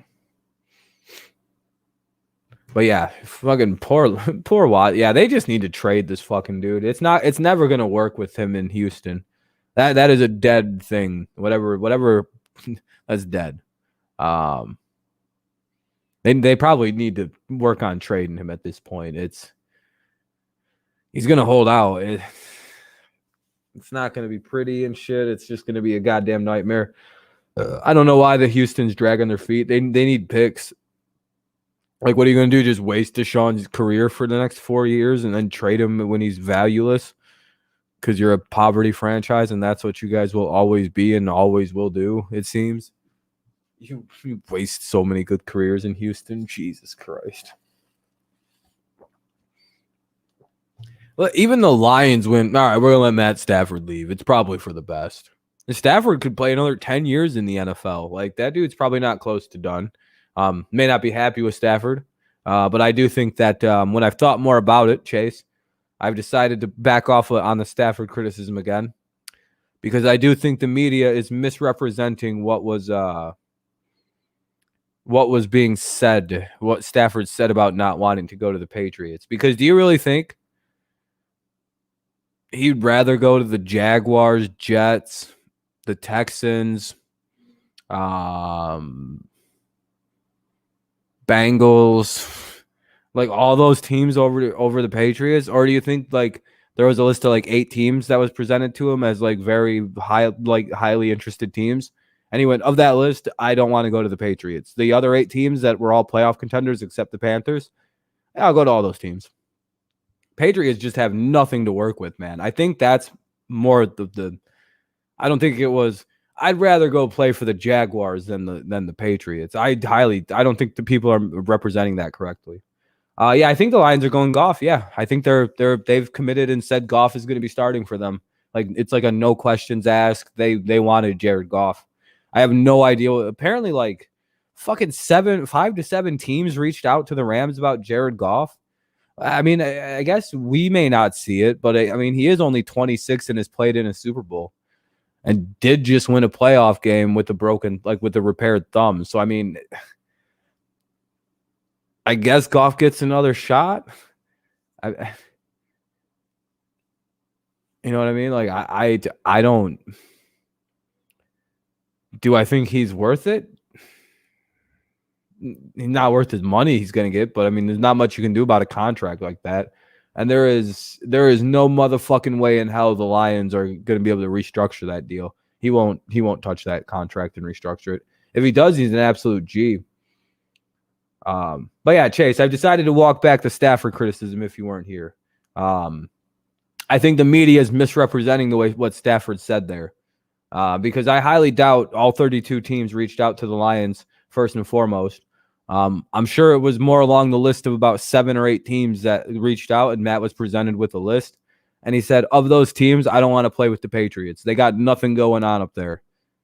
And fair enough. I feel like that's really how it went. And they're acting like Stafford went, I'd rather be a Cincinnati Bengal or a Jaguar before I'd be a Patriot. Like, are you really going to be that insulting? What the fuck kind of shit is that, Matt? No, I bet you it's being, because the way it's being presented is that's what he said. I'd rather be a New York Jet. Why? Well, that doesn't seem even like an accurate report. I don't know why they ran with that. All 31 teams were in play except the Patriots. I doubt it. You think he was just going to accept the trade down to Jacksonville or Houston? Sure. I also think that there might be a situation that Stafford didn't want to. I also think it could be, and this isn't a shot at Stafford. I wouldn't want to play in New England either. I wouldn't want to be there for like 3-4 years till the Brady stench wears off the team a little bit, because fucking playing in that shadow. Cam Newton just, he doesn't care. He's like, whatever, man. I'm fucking doing my own thing. Throwing these fucking screen passes in the dirt despite only being 2 yards away, because all running quarterbacks seem to just fucking throw the ball right in the dirt on a screen. Have a good night, McKenna. When do you start live on Sunday? I'll probably go live like 20, 30 minutes. More than likely, Chase. I feel bad I was shitting on Stafford, but at the same time, man, like the way that quote was presented is it made it sound like he would rather go play for the goddamn fucking the Broncos. Probably were actually, they were one of the teams that were in there. Like he'd really go be a Jaguar before a Patriot. I don't think that's not how that worked and went. It was, I think it was 8 teams that were like really hard in on Stafford, and he probably X'd the Patriots out. And I totally understand that. Yeah, there's no reason for a gunslinger that likes to throw the ball around the park to go to a team that's a power run first offense with no wide receivers. He's number one, he's not a system fit. What's he gonna do? Hand the ball off a whole bunch? Yeah, same here, Ian. She's literally just the worst. So good. I think Goff will be all right in Detroit. Like somebody said, he's a system quarterback. So I'm hoping the Lions can devise a good system for him. The fact that we have Hawkinson is really good. We know Goff likes to work like the insides and kind of, he's a tight end thrower too, a slot receiver thrower too. And we do have Hawkinson, so that kind of is good. Our line is getting a little better. I think we need to maybe sign an offensive lineman, maybe spend a little fucking money on an offensive lineman if there's some good ones available. The defense, I don't know. I don't even know if we have bad pieces on the defense. And Patricia was just trying to run a cover 0 fucking Patriots defense with no defensive backs in Detroit, like 0. I don't know what he was thinking. That Okuda. What's up, Phil? How's it going, man? See you later, 99.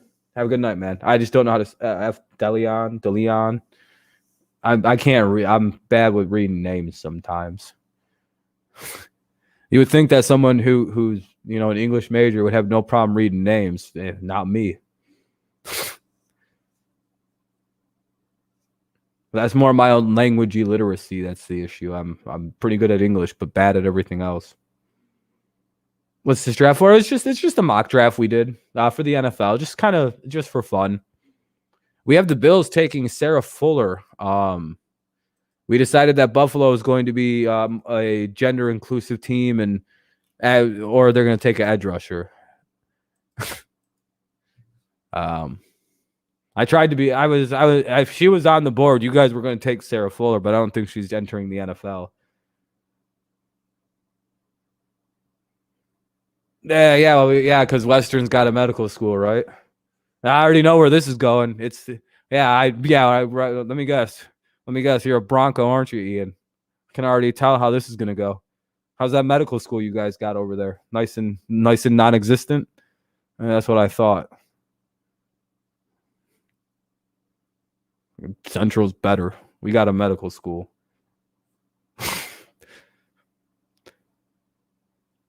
You guys are just the place where all the criminal athletes go to because they can't go to a normal college.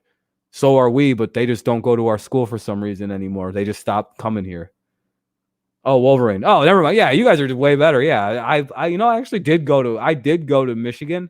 But dude, tell me this, dude. I went there for the law school, right?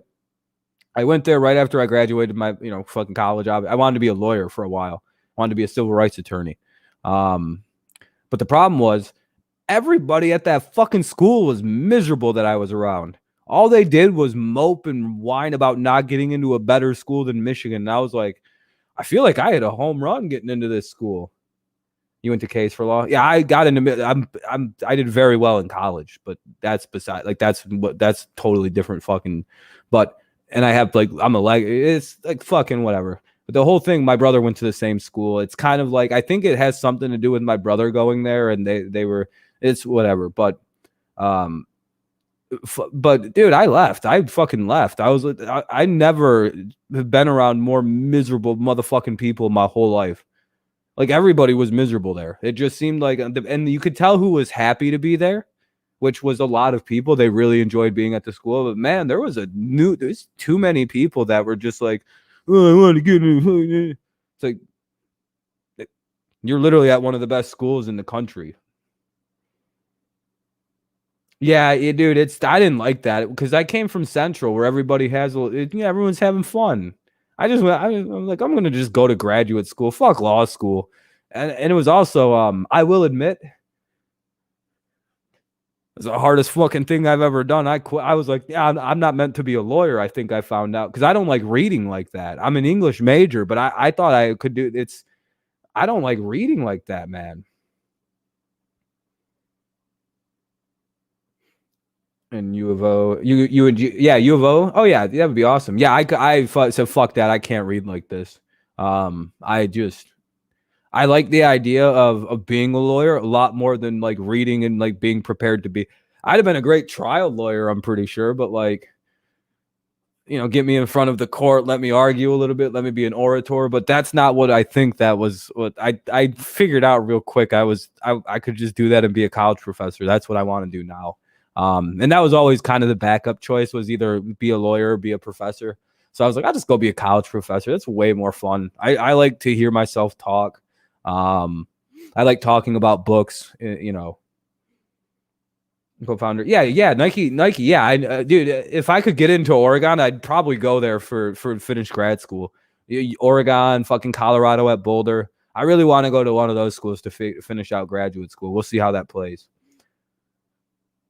He's got $5 box offices. Yeah, you guys got great fucking unis too. I figured out real quick when I was in college, I like guns more than books. See, Morgan, if there's a part of me that wishes I would have at least done a National Guard type situation and gotten and done that for the GI Bill. I know that sounds shitty to do, but it feels like if I would have gotten a GI Bill, at least I then could have gotten into politics. I could have just went straight out of the military after 4 years and be I'm going to just go be a politician now. Why? because I did 4 years of motherfucking the military, and now I can just go to college, study public relations, and become a politician, study international law, and kick the shit out of things. Maybe I should have, but yeah, but it's a solid 100 pages of dense reading every day for 3 years. Yeah, man, I can't do it. I fucking, because I actually tried to do the work, and I fucking was like, I did well enough. I think I got like a 3 point. It wasn't a good first year, man. It was not good. I was not good. I left, I think, at the halfway point, and I chilled. I just lived kind of around Ann Arbor, and then I went back to Central, and I was like, I'm gonna just come to graduate school. Here's my portfolio. I have lots of good writing here now. Because that's what I kind of did between. I just made a very nice portfolio and got into graduate school.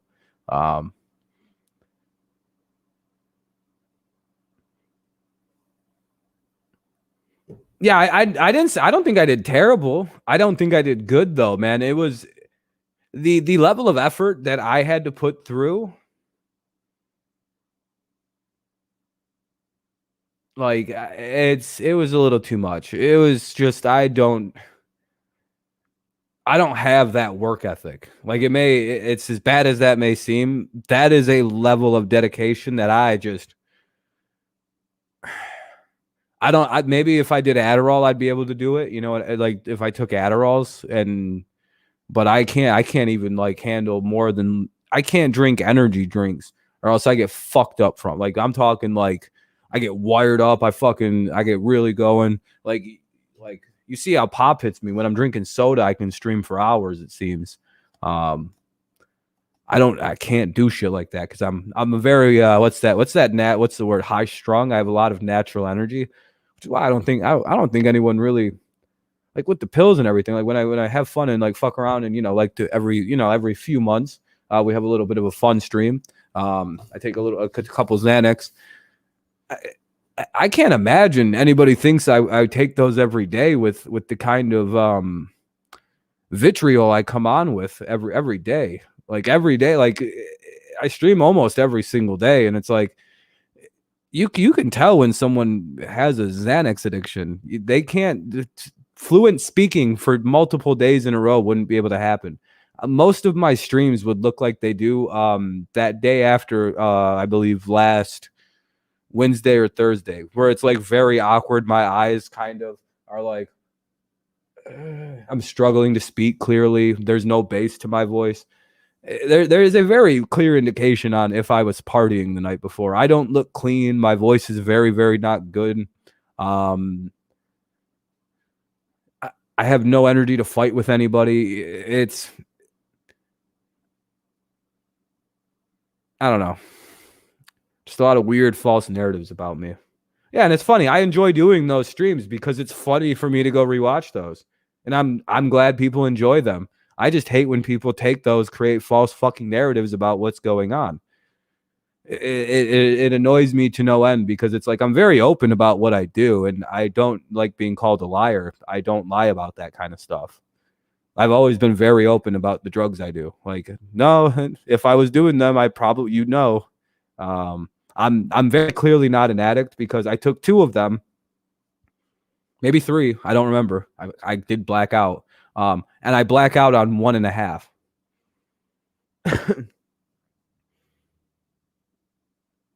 Yeah, even on bars, I can fucking start going. Like I have a lot of energy.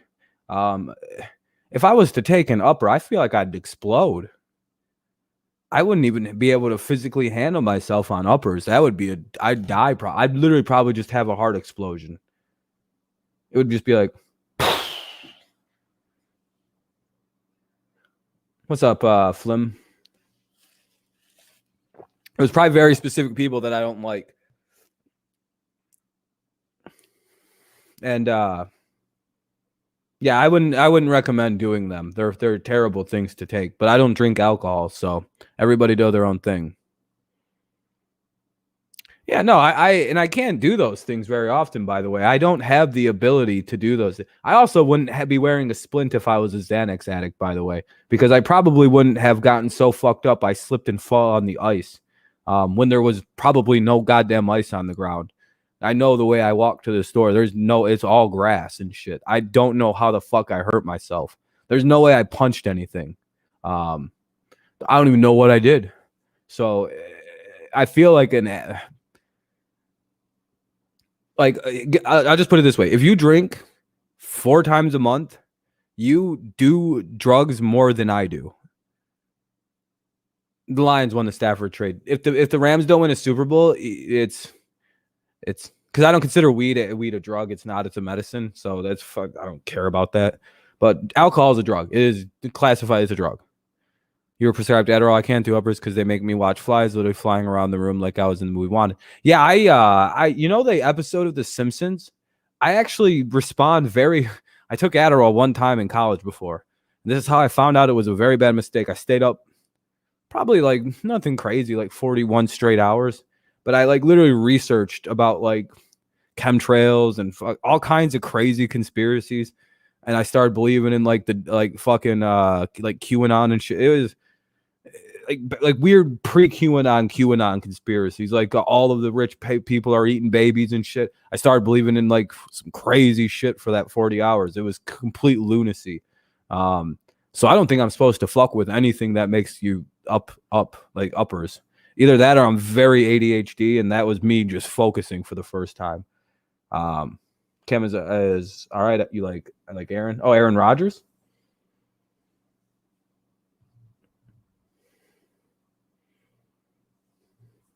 Cam's not bad. It's bedtime. It's my bedtime, Alex Jones. Thanks for the entertainment. All right, see you later, Ian. Have a good one. I'm probably not gonna be on too much longer either. Probably go another 14 minutes or so. Tom's the greatest of all time, yeah, quarterback wise. But yeah, no, drugs.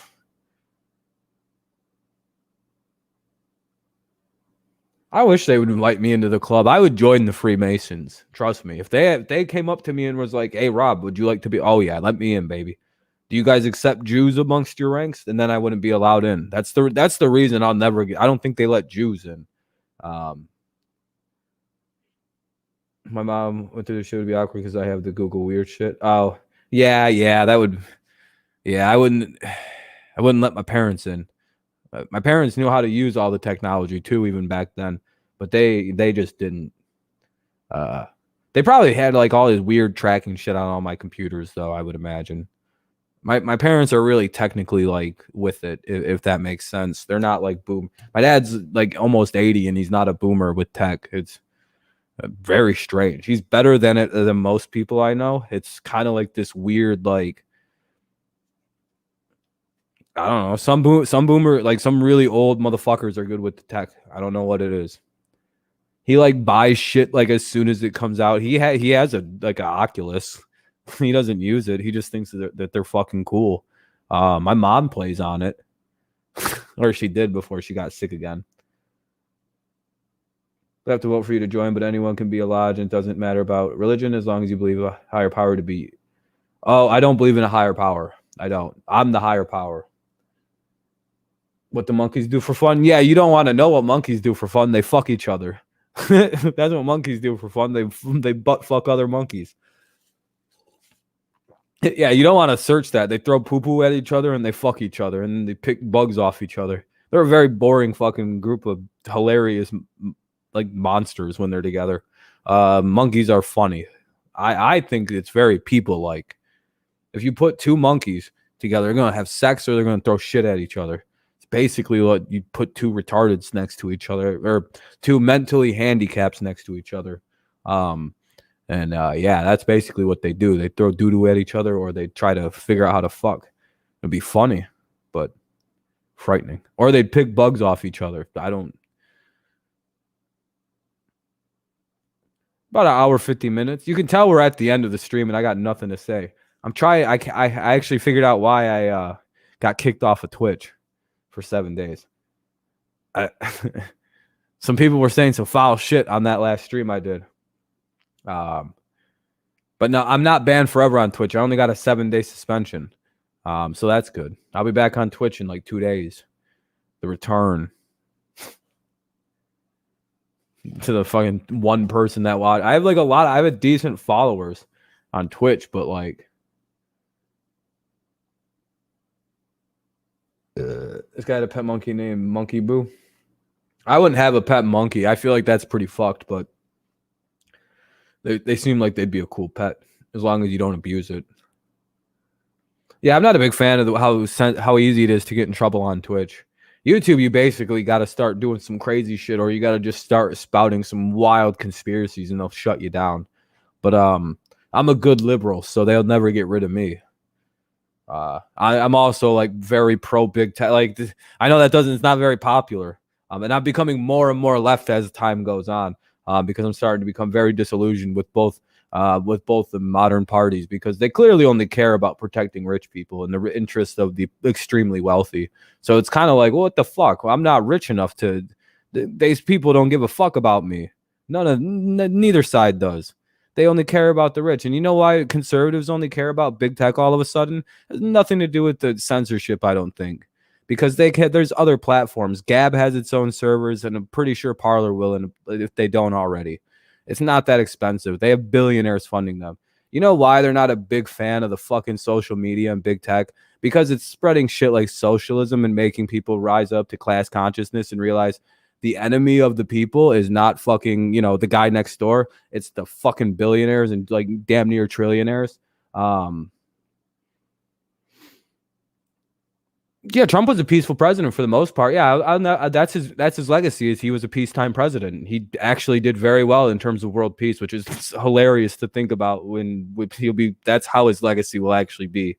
I mean, COVID was COVID. It is what it is on that. He could have responded better, sure. How much better? Not much better. I don't fucking think so. No country responded well to COVID. Yeah, and Trump's not any better. He didn't give a fuck about anybody either, but his own family. Do you know how much money his fucking kids made last year? His fucking Jared Kushner and his daughter made between $23 and $120 million last year. Do you think anyone on the right's going to call out that they use the power of their father's fucking office to get richer?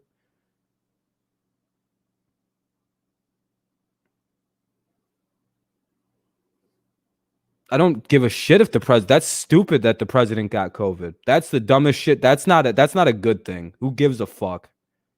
They used the power of the presidency to get rich. And then when his people went and stormed the office, you know what he did? He said, throw them all the fuck in prison. Trump's only doing the same thing that would have happened if Hillary got elected. Protect the interest of the extremely wealthy. That's all they're doing. That's literally all left and right is in this country, is protecting the rich. And you know what finally exposed that a little bit? That Robin Hood situation. Because you know who everybody got pissed off at? All the hedge fund people. Every single person in this country, left, right, center, far left, far right.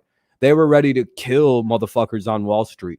Like 3 days. They were ready to grab and just rip him and kill him. Yeah, but I mean, dude, who cares?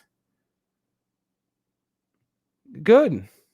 Yeah, but see, people are pissed at like, okay, so do you have a problem that potentially Hunter Biden made money off off his dad being the vice president? Do you think that like that's like a thing people are pissy about, right? That's like the corruption. You don't think that the fact that fucking Jared Kushner and Ivanka's dad was Trump helped them make $120 million?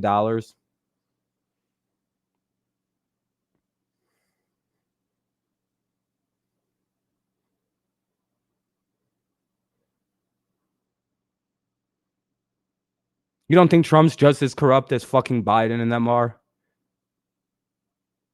If you don't think so, you're not a very smart person. I'm sorry. Like, I'm not trying to be rude, but like, they're all part of the same fucking club. As Carlin said, we're not in the club that they're protecting each other. They're all protecting each other. They only protect the interests of each other. They don't give a fuck about us. None of them do. Not a single one of them do. Trump literally fucking turned on his followers when they did what they thought he wanted to do, which was storm the Capitol. He wants all of them people in prison for 10 plus years. Yeah, because fucking Trump's followers stormed the Capitol fucking 14 days before, Phil. And they were threatening to do it again, Phil. And let's not pretend that they weren't going to come armed this time if there wasn't troops there, Phil. They literally went to every state protest on the 20. Phil, I mean, they said they were going to do it again with guns this time. Like, literally, though, every group threatened to do it. Like, do you just ignore the other stuff? No, I didn't miss the point. I missed the point that a bunch of people can't accept the results of a fucking election. Like, you lost every fucking court case, dude. You lost every one of them. You won one about being able to watch a little closer to the challenges. What were they pissed about? That Trump lost the election fairly? Huh? There has been nothing credible been presented in terms of like voter fraud, and every one of them people are now in a lawsuit with Dominion for billions of like hundreds of billions of dollars, and Dominion's ready to go to discovery right the fuck now.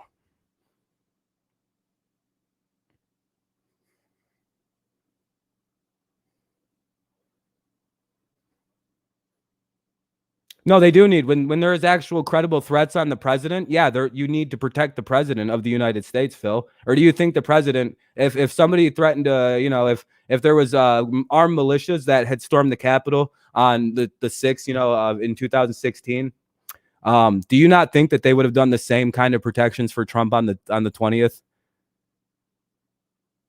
Like, do you not think that this would have been done in a similar response? Do you know why those people did that? Because Trump got them riled up and said that they stole the election. They lied to the people and got them so fired up that there's people going to be in prison for 20 years because Trump lied to these people and got them very riled up for no reason.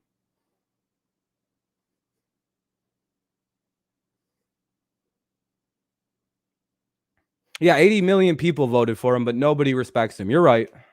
You're right, except the overwhelming majority of the country voted for him.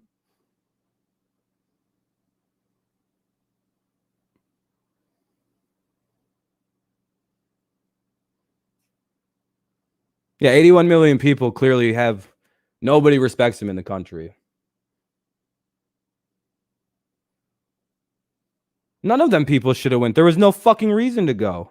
Nobody stole the election from anybody. The pretense for any of this being needed is none. Trump fucking lied and he conned a whole bunch of motherfuckers out of a whole bunch of money. And now they're going to get sued back to the Stone Age by Dominion. That's going to happen. Neither. I don't like either person, by the way. I'm going further left than either one of them. I don't give a fuck. So what? Wow. I also seen the military protect the fucking Capitol for about a week there. Phil, I don't care. Cool. They don't like Biden. A lot of people don't like Biden. But guess what? He won the presidency. And 81 million people voted for the guy. What are they going to do? Is the military going to come in and remove Biden? What about the 400 fucking generals and former generals that endorsed the guy? That's crazy.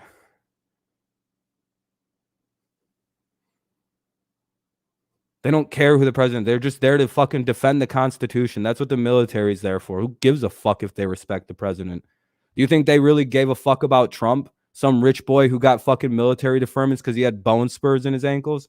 Ugh.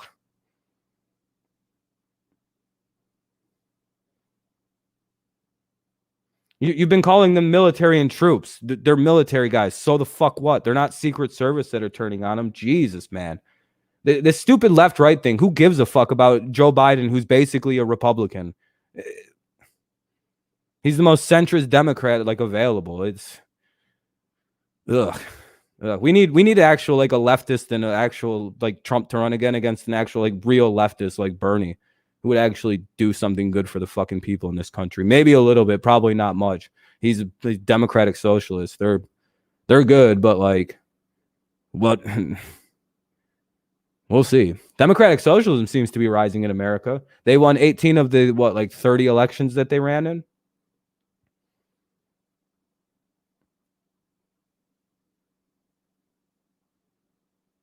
Most people on the right or far right are pretty much fascists in America. This is how this breaks down in the rest of the world. And I'm not trying to say anybody in America is, because that's just kind of the way things are in this country.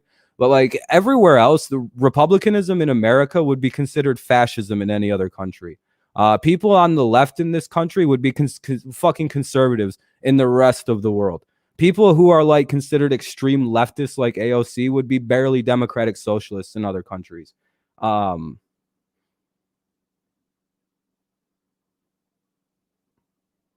That's crazy, Phil. I don't give a fuck about any of that for the fourth time.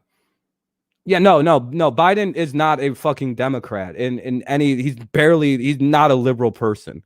In any other country on the planet, Biden is a fucking conservative. So are all the Democrats. Hillary Clinton, conservative. Like all these people. And most people on the right are basically fascists in other countries. I'm not trying to bash American right. That's simple facts. In literally every other country on the planet, the right is basically akin to fascism. The left in America is fucking very conservative, and like the people who are like socialists. No,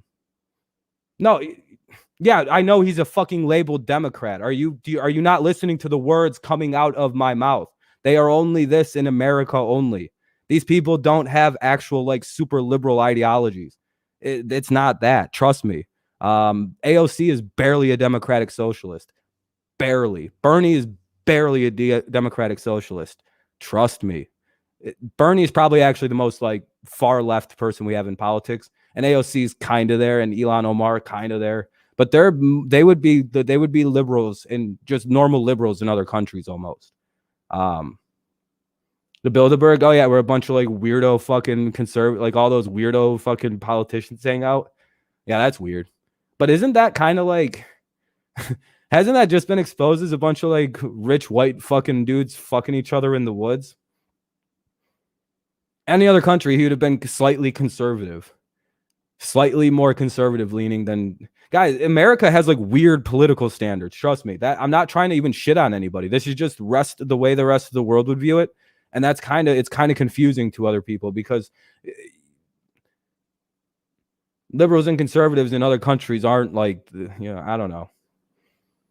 But yeah, they're Democrats technically. They have the D next to their name, but like, go look up what the liberal parties in other countries believe, and you won't see what the Democrats believe. You'll see what like the socialist parties in America believe. Oh, okay. That in the woods. Okay, I get all that stupid shit mixed up. Rich people. Yeah, those are the people that need to be murdered and drugged through the streets. Those are the enemy of the people. It is the people who are like the people who have like billions of dollars. They're the ones that are dividing us amongst stupid shit like, well, I'm on this political side. I'm on this political. It's just the rich. It's just mainly the rich that are dividing the people. They use race, they use political shit, they use, this, that, or the other to keep us divided. Because that once everybody realizes that if we just, just stop doing that and focused our enemies on making sure everybody gets treated equally, I don't know. I feel like the world will become better. We're on the way. I think we're on our way to realizing, the actual issue. It is the issue that we need to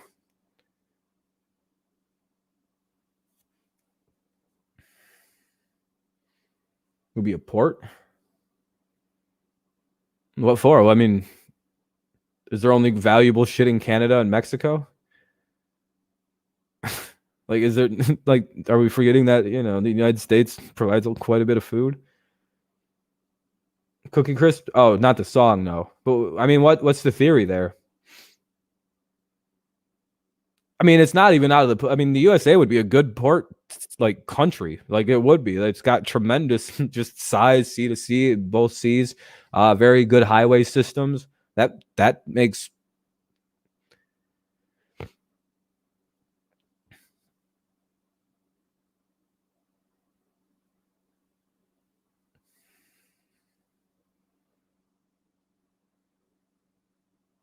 So they just wouldn't use the United States.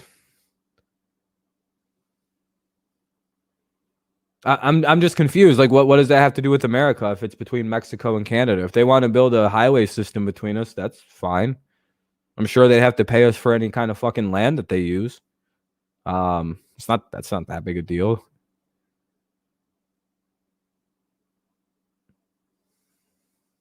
Using the U.S. for the highways, that's not a big deal. If they want to pay us extra taxes and maybe keep the upkeep on them, then that's fine. I'm not exactly against. I'm not necessarily opposed to that. But if they're not going to pay us any money, they can go fuck themselves. You know, they should probably pay for the upkeep of the highways then, in like some form of compensation. But that's something that the governments would have to work out. That's not actually, it's not the end of the world. We have great highway systems in America for a reason. Aren't they the best, considered the best in the world? Our highway systems. I understand that. Yeah, they're great. You can basically just go right into Canada from. Unless I'm missing like the issue with it, like unless we're getting fleeced in the deal. And of course, if we're getting fleeced, then well, we need to stick our nose in Canada and Mexico's business. The fuck are they going to do about it? Cry to Europe? Mexico will just be told to go fuck themselves in no uncertain terms. And then Canada might get the British, but what are the British going to do? Hey, can you guys stop? Make us. This video did also show USA will split into 7 areas vertically so that they promote. I got you. I got you, Phil. That'd be interesting if the USA split up. I don't think that'll happen though. Not in our lifetime anyway. Maybe 100 years from now, I could see the USA breaking into like 4 or 5 smaller. I think unless everything becomes more globalized. But wouldn't that be better to fight if it was in areas? If I don't know, isn't that like kind of against the idea of like there being a globalist one government at one point though? If everything just gets kind of broken down into like weird 7 sectors, be all one spot. Like that's more what's I think is happening. I think we're about to have the American Union start soon. That's probably within the next 30 years, is my guess, between America, Canada, Mexico, and whatever other Southern American countries want to let the United States go kill off all the cartels. Sorry, Jaden. It's just the conversation fell out. Yeah, but Canada's under control of the British. No one's afraid of them.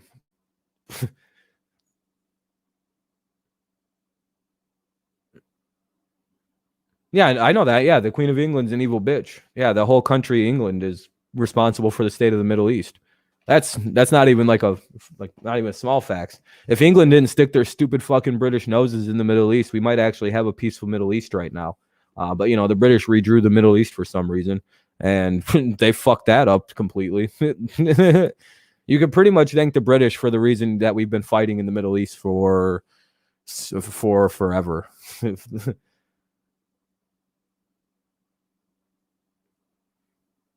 It's just the British. They fucked a whole bunch of shit up in that region by just drawing it and giving everybody promises and shit. They messed up. It is what it is, but they should have just let the Turks completely rerun the region again. Let's be honest. They need to just give the fucking land to the Turks anyway. Turkey's completely proven that they're good at this point. Kind of. They're in the EU, so obviously they can trust they can probably trust Turkey you can probably let maybe Turkey kind of fucking shape the region a little. Maybe let Turkey go into the fucking negotiations and run shit, because the Turks were I don't know. I know the Ottoman Empire wasn't exactly the greatest fucking thing ever, but that was a pretty peaceful time in the fucking Middle East region in terms of goddamn pure chaos. The Jews were able to exist somewhat. The Christians were able to exist somewhat. The Muslims were able to exist. Yeah, Neil deGrasse. Yeah. Isn't that what the USMCA is now? I'm pretty sure, basically, but I'm thinking it'll be like the AU. It'll be like the EU. It'll just be can take everybody over. I don't think so. Europe's garbage. Israel, yeah, it belongs to the Jews. The other there's a smaller country called Palestine that is comprised of the Golan Heights, and what is the other fucking thing? I forgot the other thing that's really important to them people. It's the fucking Golan Heights, and what else do they want in Palestine? The wall, I'm pretty sure, or the fucking. It's not even like they just need to. Do you know what the problem is for peace right now between the two countries or between the two factions of Israel and Hamas, which is the controller of Palestine? Um, the existence of Israel as a country at all. They've gotten everything they've wanted in the concessions and then some. A lot more land than Israel almost at this point. And they still won't accept the terms for Israel, which is just admit that Israel can exist too. And I'm not lying to you. If you don't, if you think I'm lying about what Palestine's gripe with the peace deals are, I'm not.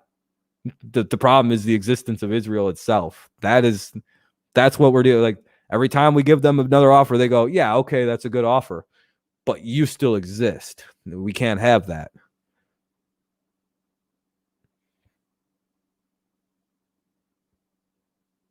Seems fair. We give you everything you want, you still say no. We give you more than what you want, and you still say no. We're just going to take your fucking land. It's a mess, man. They'll figure it out. They're getting close.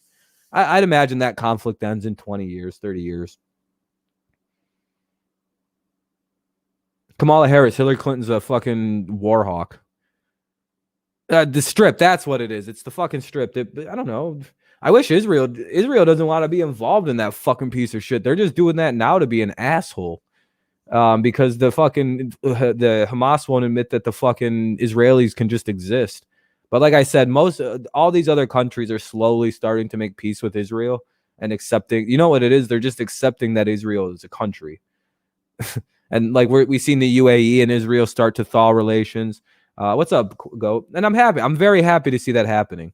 I'm very happy to see peace in my home region. It's a lot easier.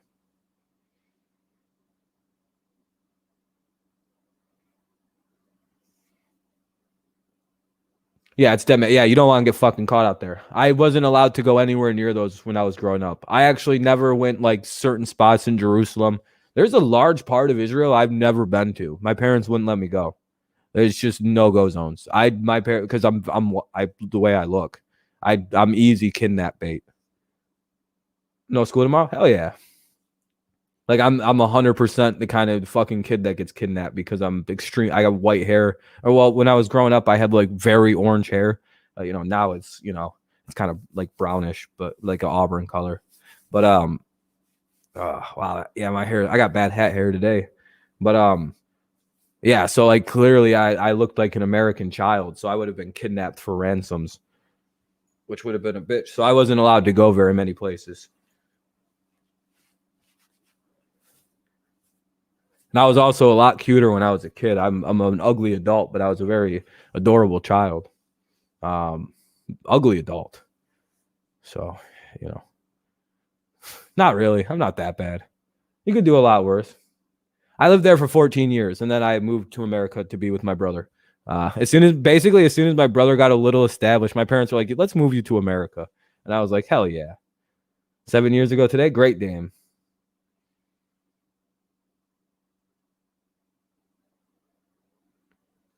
Why wouldn't they believe in?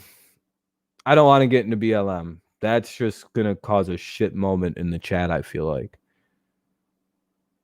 But it's pretty odd to be against a movement for black rights. That's all I have to say about that.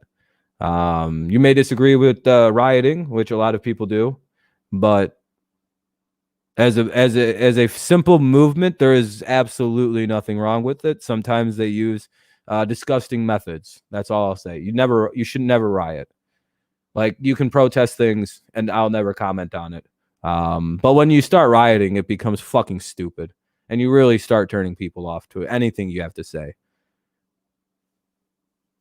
Exactly. Just fucking protest. Just try not to like break shit. That's where you start losing the support of everybody who will support you. The second you start breaking shit, because like that's when people go, "This is violent riot shit. I don't want anything to do." Like, you know what I mean? Like that's when you start. And I get it. It's just stuff. Yeah, just inconvenient shit like that. I get protesting. Fucking. I get that's a complete. Just fucking up. Just random dudes. Trying to get home from work. It's like, come on, man. Let's not do that. Let's fucking just go to the fucking town hall and scream at the fucking politicians. They're the only ones that need to be screamed at, is the politicians. You know, that's all. I just don't like rioting. I'm a very unviolent person. That's all that is. But I think anybody should be allowed to protest. That's you have any right to do it. Yeah, but we don't need that's another thing. If you're rioting, you're trying to overthrow America. I very much love this country, so I hope the proper forces take out your little riot and your attempted insurrections with their weaponry drawn and bow bow bow bow bow. I become very pro-military at the second. I'm very pro-military anyway.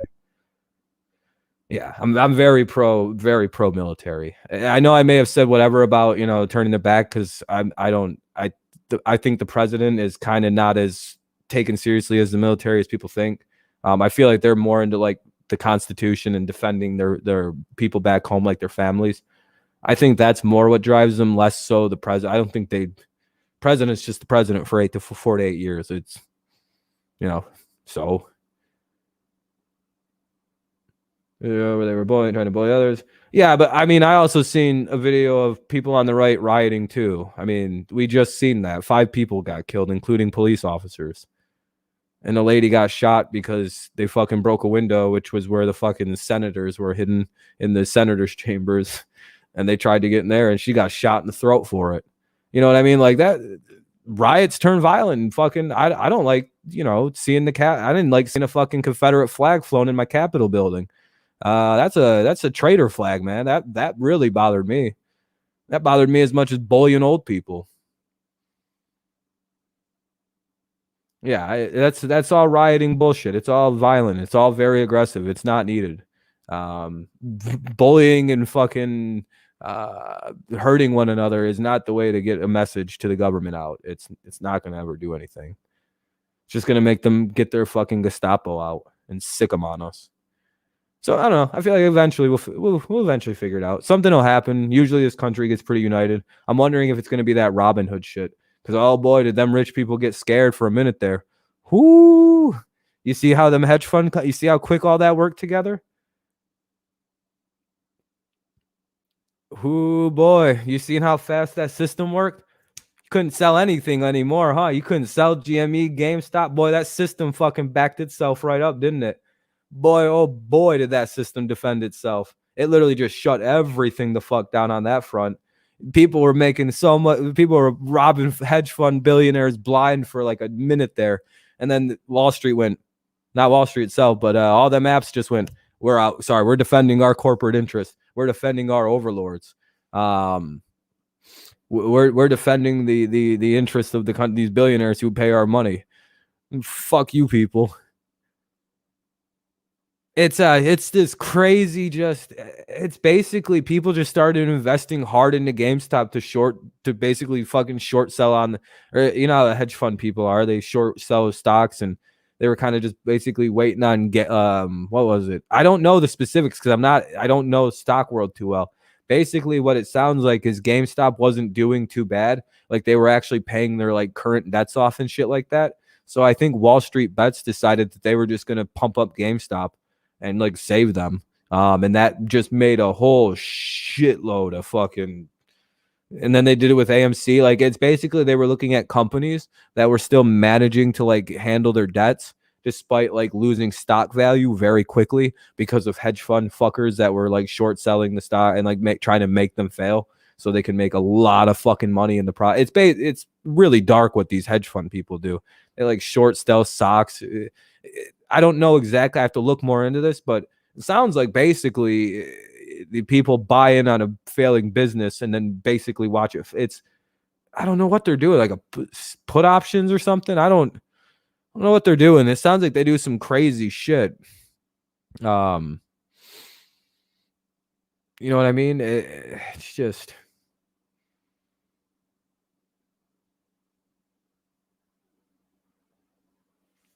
Yeah, people made some good money, and then the elites just flew in there and shut it all down, and shorting stocks. That's what it was. Yeah, and then basically now people are fighting back, and then basically the elite system, the power, everything just shut down, so those rich people could get their shit out of there real quick. It's some of the most disgusting shit I've ever seen. It's such a good example.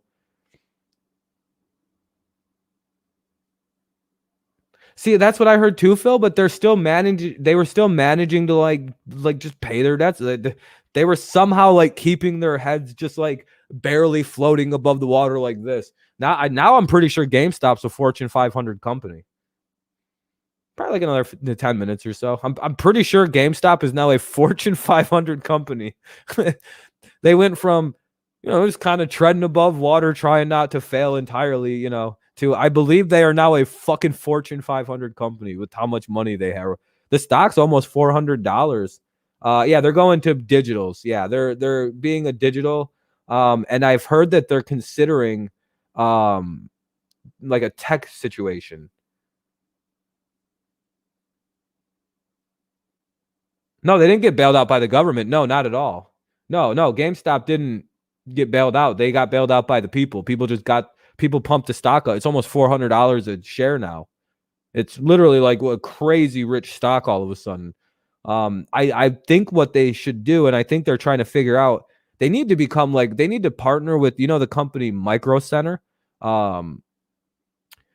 They need to partner with them, because one of the problems for Micro Center is they don't have enough brick and mortar locations. One of the things that Micro Center does is it sells computer parts, monitors, up to the brand new processors, brand new graphics cards, lots of RAMs, fans, all of the things to get into computer building, all of the things people are starting to get into, building their own tech, learning how to build tech. And these Micro Centers seem like such a good idea because they're the best fucking places to buy computer parts in person. Like, they're great, but they only exist in like 5 fucking spots because they can't get locations. GameStop has a shitload of locations. And I'm thinking if these two companies paired together, and GameStop was the name of the company, obviously, and they started selling fucking computer stuff and started focusing on like selling cutting edge tech, being like, hey, we got lots of Oculuses here. We have computers. We can teach you how to build computers. This GameStop could really actually save their company, like, and modernize. No, but I know if I lived in a place that had a Micro Center, yeah, I would have bought everything from Micro Center. It's the cheapest place to buy them. Yeah, you get it's you know about Mr. Burger? No, what's Mr. Beast thing? Yeah, I've heard of. Is that Mr. Beast's little chain thing he made? But yeah, they're GameStop will figure it out. Like, I think the thing they need to do is focus on kind of selling tech, and because they got beat by like retro games and disc replay for the retro game market. Yeah, I've heard about that. That's crazy. Yeah, that Mr. Beast guy is quite the marketer. I feel like in a different time he would have never been a YouTuber. He would have been working for like a major marketing company. That guy knows how to get fucking eyes on his shit. Have a good one, Blake.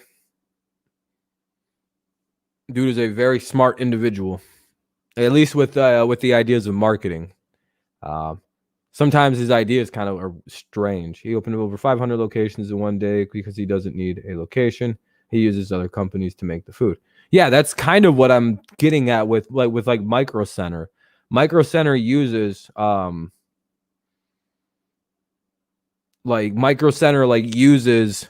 should use the GameStop to like sell their computer products, and GameStop just gets to fucking get paid for basically being like, here, run our stores out.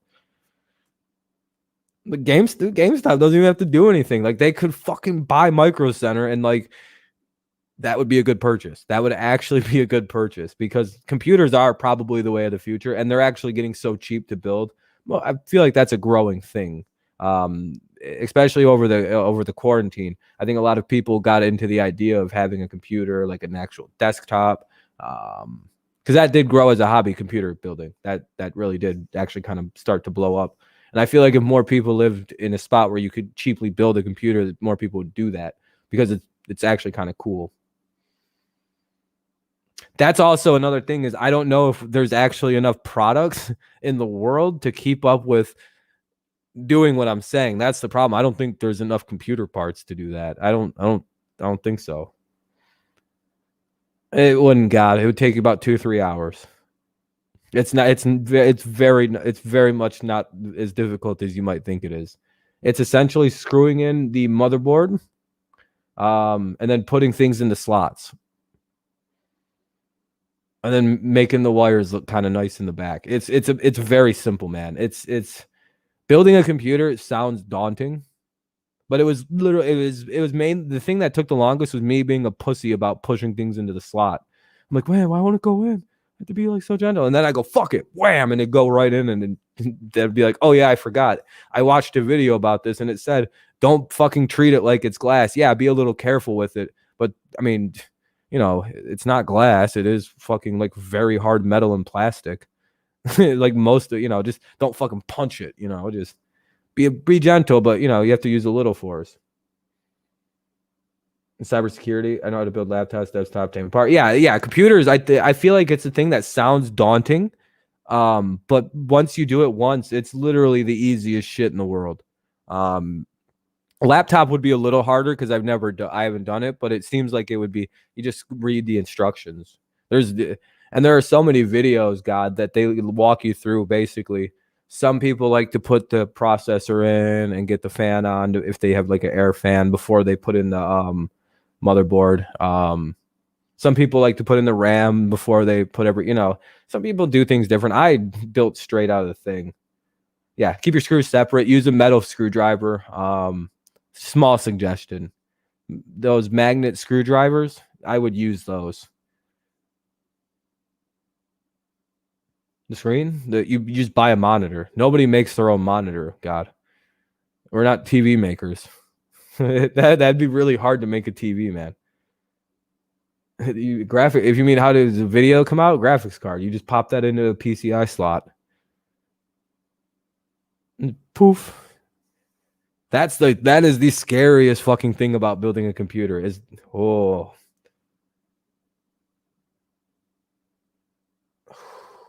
that's the scary part is fucking the graphics card, man. Oh, the screen? Oh. Yeah, you pop it open with the screws, and it's probably just the light bulb you got to replace. Or, you just pop the screen out if it's broken and you put the new one in. And I don't know, I feel like that would be pretty simple too. You just replace it. Ryan Cohen is going to make GameStop less of a brick and mortar business. Curious to see where he takes it with the new investments. Yeah, I know, man. They have a huge new life here.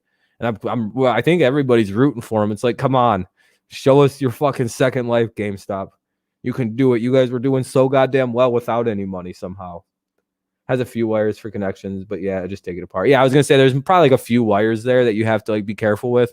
But other than that, it's just, you just take them apart, take it out, put the new one in real careful. Don't put it in backwards. That'd be hilarious. You wire it up. It's like people you can make you know how you see people make smart mirrors all the time. It's like the same concept as that almost. I'm pretty sure, right? It's damn near the same fucking thing as a smart mirror. So fucking, especially with touch stuff, it's like there's like a weird like sensor that goes on. You basically can turn a mirror into a smartphone, or at least like a smart mirror. That's kind of cool, actually. Those little smart mirror kits you can buy people. Something you should buy your kids so they can become technologically literate as they grow up. I'm gonna have my kid build a computer when they're like 7, but that's. We already have 8. Dude, I can't even imagine, Phil. It's gonna be crazy, dude. And I'm gonna be rich enough to be able to buy it immediately when it comes out too. That's what I can't wait for. Is when all this new tech comes out, I don't have to wait for it to become a couple $100 cheaper and finally get it. I'll have fucking 45. I'll have 48-year-old money. I'll be rich as shit, hopefully. Hopefully I'll have good college professor money. That's good money after you get tenure. That's actually really good money. Living in a cheap ass dirt town like Mount Pleasant, oh duh, I'll be fucking stacking bread. Plus I'll probably be writing books. That time I'll probably be published. That'd be pretty cool. I'm actually thinking about trying to write some stuff down, see if I can't get published. I've never tried to be published before. I've been writing since I was 19. I've never tried to be published. I've been honing my skill for the last almost 10 years, so 30 likes, 40 dislikes. Oh, that's pretty good. Hell yeah, God. It was a good stream, I think. What up, Trey? If you want to watch the fun stuff, I would say you probably have to rewind it to the very beginning.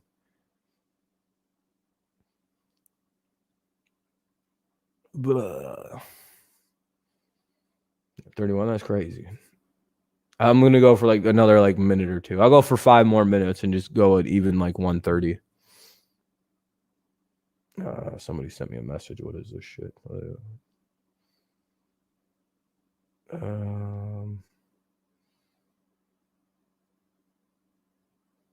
right. Yeah, sorry. Yeah, I know. I kind of got wrapped up. Don't buy anything right away. It's like a beta test. There'll always be problems by 4 to 6. That's where I'm more at. That's what I normally do, Phil. No matter if I'm going to buy something and I know I want it, I give it at least 5 to 6 months. Like if I was to be buying a new console, I'd be waiting until like June if I wanted to get one. Even with the new consoles, I even tell people you should wait a year to get them. Just wait a year. By next Christmas, you'll be able to. Next November, you'll find them all over, literally everywhere. You'll just see shitloads of PS5s and Xboxes, and you'll feel like an idiot if you paid $800 for one today. You know what I mean? Like it's one of those things. Just wait a year. You get a perfect console. In a year, they're going to be their perfect versions with a shitload of games out for them. I don't understand why anybody rushed to buy them. New Husky to get to the vet. Oh shit! Is that going to be her the first visit for him? For her, him? I forgot if it. Because I think you named him, named him or her Apollo, right? If I seen it in the Discord, right?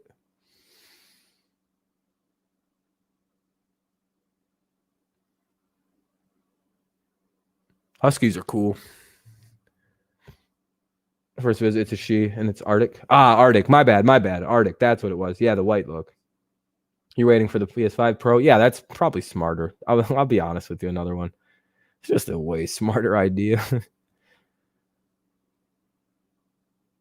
Oh, Phil's about to build another one. I want to upgrade, actually, but I don't know if I want to because I would have to upgrade my Mobo too. Because I kind of want to go into like the Ryzen 36, the 3000 series, but I need to upgrade my motherboard because I have what the fuck, an Aorus B450.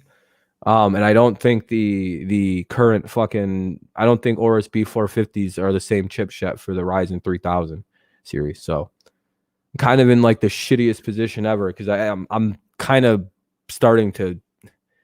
I don't want to say I got weird situation, but like I feel like my graphics. I don't know.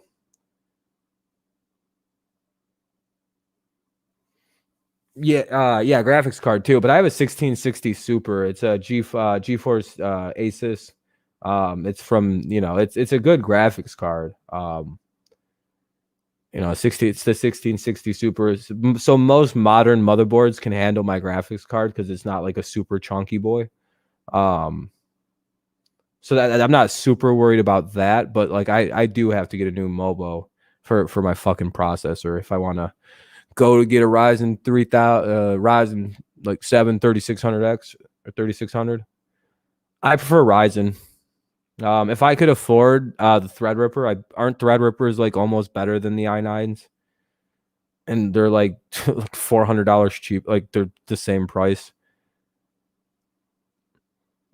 I don't know. I don't like Intel. I'm more of the. I've always had a AMD computer. I have an AMD processor right now. I had an AMD before. I was a fan of AMD before it was cool. But I mean, you can also overclock the Ryzen. That's what they're designed. Yeah, I mean, my computer's overclocked. Yeah. Overclocking is the best. My computer runs technically what my processor is technically it's a Ryzen 5. It's a 2600, but I'm pretty sure I've overclocked it so it basically runs like a Ryzen 5, I think 2600X without any overclocking on it. So basically I have a really good I don't need a new processor for probably another 2-3 years before I'm out of date. But, kind of getting a little 3.6 right now. Oh, dude, I wish I had where's the Ryzen controller? I think it's where's it at? Oh yeah, weapon. No, the end of the draft was like a couple hours ago. Let me see. What are we running at? 3.8. Oh, okay. There's it only my overclock only hits when I need it to. On the clock shits are the best. Hell yeah. So I'm at 3,700 just in kind of like an idle, which is pretty like, or just doing this, which I mean, it's not. I've got what, like 2 Google Chromes open, a Firefox. That's more processor, so never mind. Or RAM. I don't know. I'm having, there's no real reason for my processor to run that hard. So but if I was gaming and stream, that's probably why I can run two screens, game on the computer, stream the games on the computer. That's more what I've noticed is I have no issue doing any of that ever. So, and I can actually run my computer like a PS3 emulator. So I know we're getting good speeds and power out of this motherfucker. Yeah, but I do notice we go into the 4s. When I do fire up a stream and I'm gaming, that bitch goes right into fucking 4.0 or 3.99, or it'll go 401. It starts to fire up a little bit when I'm streaming and gaming at the same time. The temperatures go to about fucking 49. I'm like, we're gonna see 50, and they'll hover between 49 and 55. I got amazing temperatures on this machine. Yeah, I don't blame you. Shitting should be on the clock. You're a smart man. You're a man of high intellect, weapon. Yeah, I know. Do I water cool? No, I have it on air. Believe it or not, I have I also my apartment's very cold because I am very cheap, and because right now I'm at 32 degrees. Yeah, I'm streaming and everything. I've got multiple windows open. 32. I mean, that's tremendous fucking doing shit. Like that's tremendous temperatures.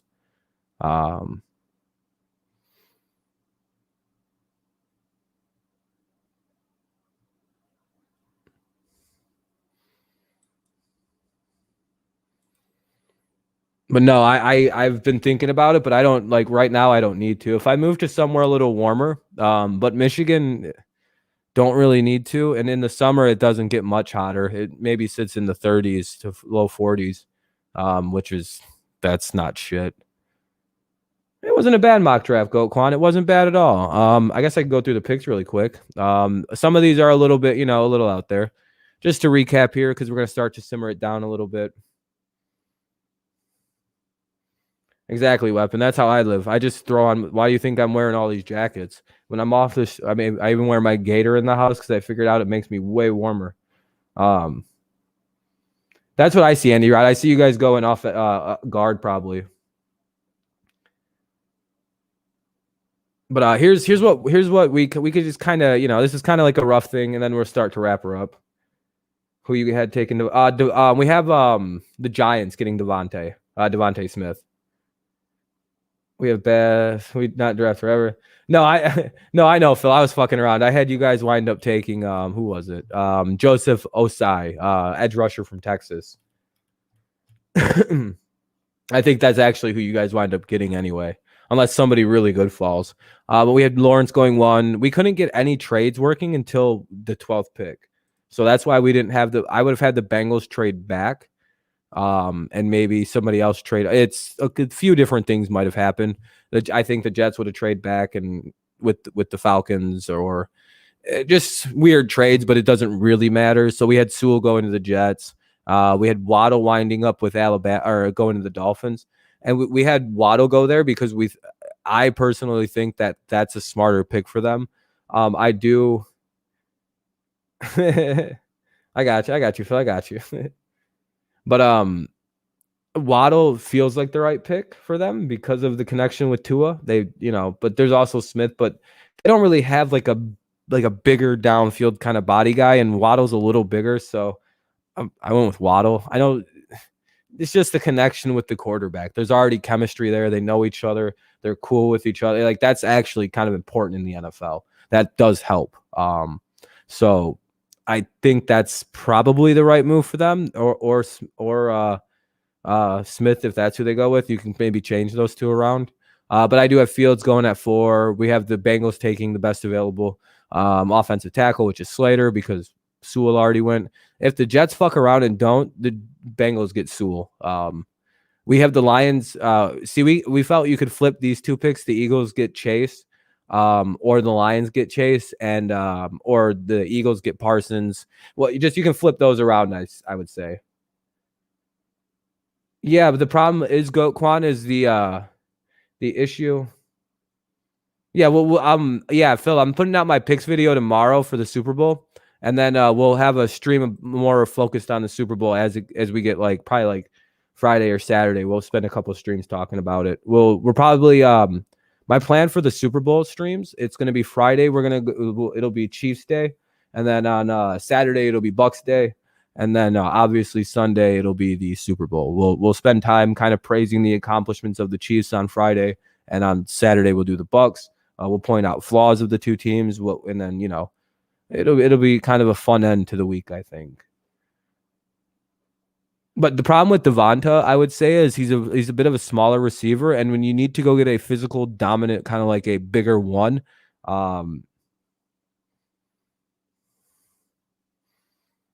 they do. Oh yeah, go Quan. That's why I'm kind of waiting. I might go Wednesday. I'm trying to figure it out with the picks. I'm probably gonna go tomorrow though. I think I'm gonna have them out tomorrow because I personally think it doesn't, unless like JPP and Shaq Barrett and all them go out with COVID. I feel like my prediction's 28-24 and it's not changing. I think the Bucks win that game. I guess it's like a sneak peek, but And I don't think Brady wins MVP. I think like JPP or Shaq Barrett wins MVP of the Super Bowl. The guy who's playing left tackle, Remmers, you know what happened to him in Carolina when he went against Von Miller? And I know you may be going, what the fuck kind of weird question is that? Do you know who also played on that defensive line with Von Miller? Shaq Barrett. Shaq Barrett. Do you know what happened to Mike Remmers in that game that Von Miller won Super Bowl MVP in? So Shaq Barrett also knows how to play against Remmers, who he's going to be directly going. Dude, this could be a fucking nightmare for this team, by the way. I have no idea with AB. I don't know. Like, the Chiefs are going to have to be doing fast passing in this game. They're not going to have very much time to throw it.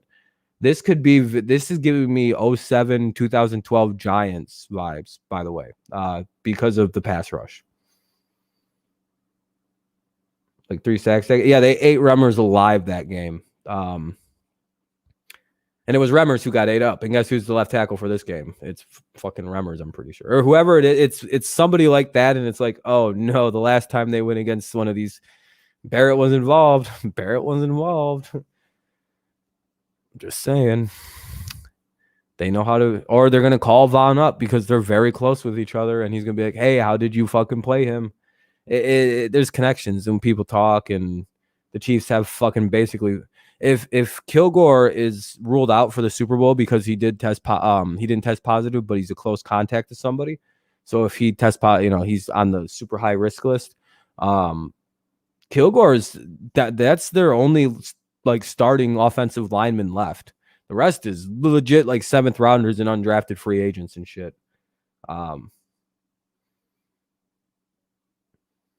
Yep.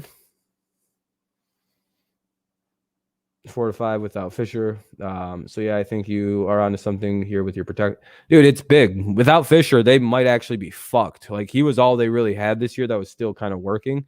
They didn't have good line this year. Mahomes got fucked up against the Saints this year. Did you guys watch that Saints game? The Saints went absolutely ballistic. I don't know how that actually impressed me, the way Mahomes still played in that game. I was like, holy shit, oh my God. Cam Jordan was trying to personally murder people in that game. He got kicked out. I think he punched somebody. He was so fucking in murder mode. That was an aggressive game. We have the Panthers taking Trey Lance really quick just to kind of finish this out. I'm going to close this other fucking tab. Trey Lance, Patrick Surtain to the Broncos. I know Broncos fans, you may think quarterback, you may want a quarterback, but aren't you guys like losing more defensive backs and shit? So we thought you guys might be in the defensive back corner market.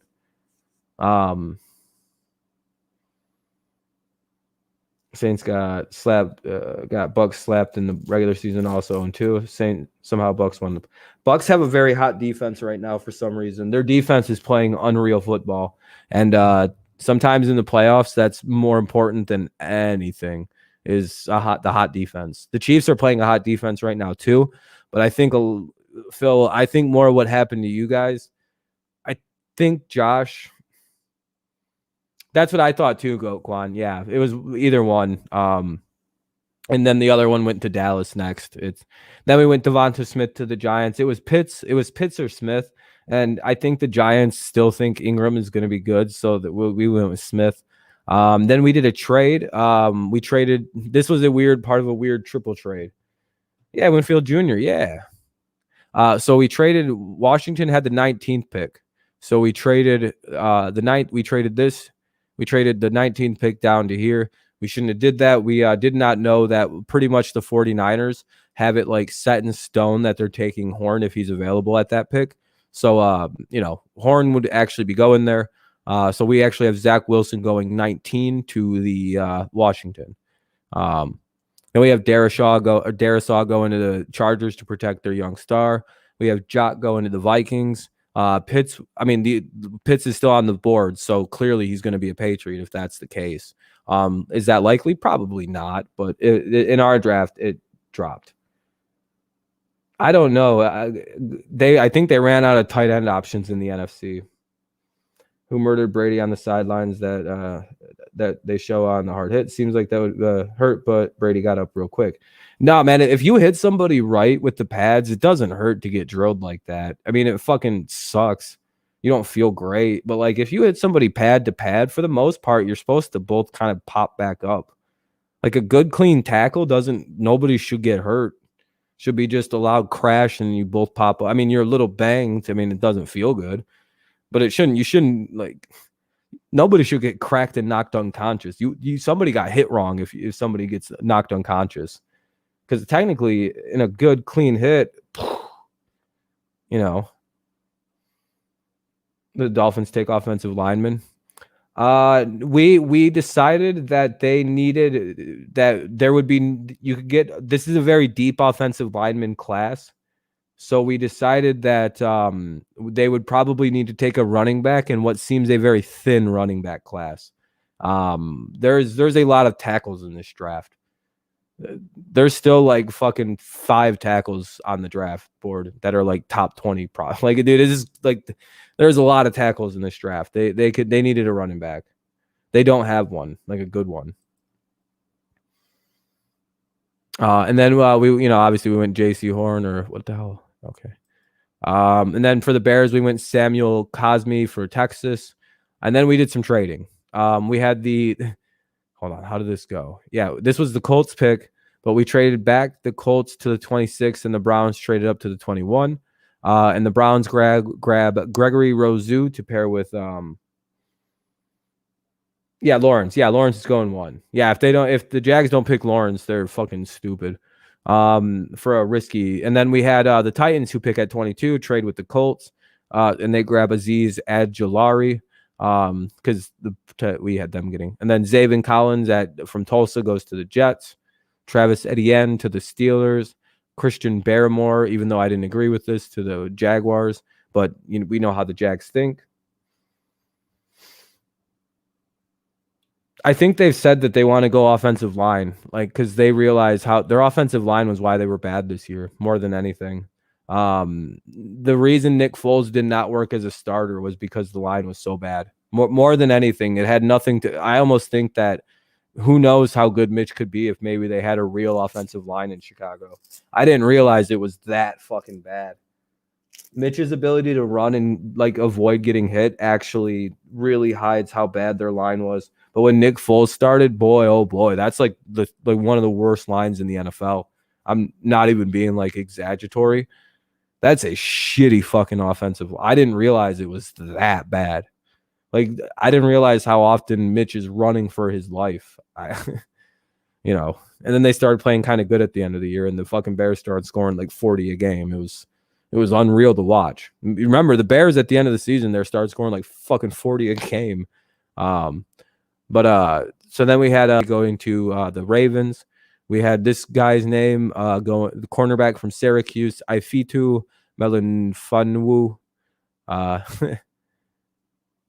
Then we had the Packers actually take Kadarius Toney. We had the Bills take Joseph Osai. We had the Bucks take Davion Nixon, and the Chiefs take Alex Leatherwood, tackle. But you could probably just slide him over to play guard. But all right, guys, I'm going to start to get out of here. It's been almost 3 hours. I think the Bills need an offensive lineman. Did you see that Chiefs game? Plus the Bills literally do not have a defense. Bills have no ability to sack the quarterback. Every time they get a sack, it's a coverage sack. Bills desperately need to replace Jordan Phillips. They didn't do that, and that their defense was bad this year. Like, it was not good. You could run all over Buffalo this year. They need edge rushers. They need to be able to get like pressure on the outside, and the only sacks they got this year were basically coverage sacks. University of Buffalo, like Gronkowski was, Williamsville for Gronk. Didn't Gronk go to Wait, did he? What about Arizona?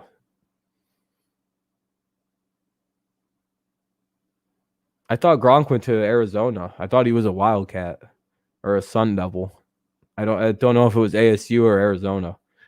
I thought Gronk's went to Arizona, unless he transferred to Arizona after he went to it was a high school. Oh, okay. I didn't know that. I thought that was like a small college in out there.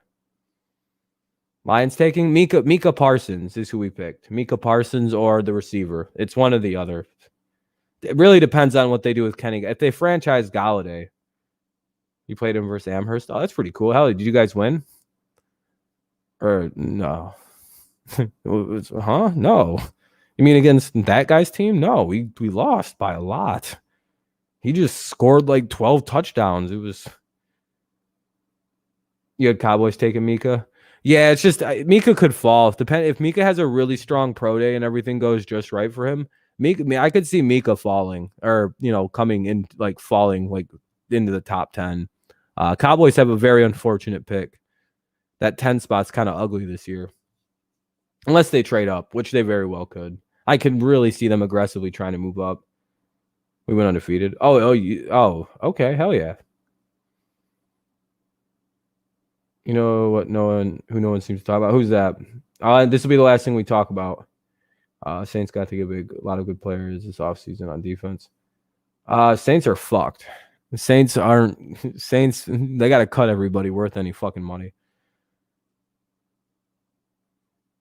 You know why they don't talk about Kyle Trask? Because the second they took away Kyle Pitts from him, one target, what happened? They done took away his tight end, and this guy turned into like the shittiest quarterback. Yeah, I watched that game. They took away one fucking target from this dude, and he turned into like me. That was ugly. That was bad. I mean, maybe he'll stun at like the pro day. All right, see you later, Go Quan. No, I didn't know that, Phil. I thought he was from Connecticut. I don't know why I thought Connecticut. I knew he was from the Northeast, but I don't know why. I just thought Connecticut for some fucking reason. Because I think his family's pretty well to do, so that's probably what it was. They were still good. I've watched every Florida game since 2014. Pitts was out 3 games. Trask only had 1 bad game. Yeah, but what's the most recent memory game for Trask? What's the last thing everybody remembers from Trask? That fucking bowl game. That was, or whatever that bad game Pitts didn't play in. Oh fuck, dude. That's the most. It's like a weird. You never want to look bad in your last game, and I feel like he just doesn't.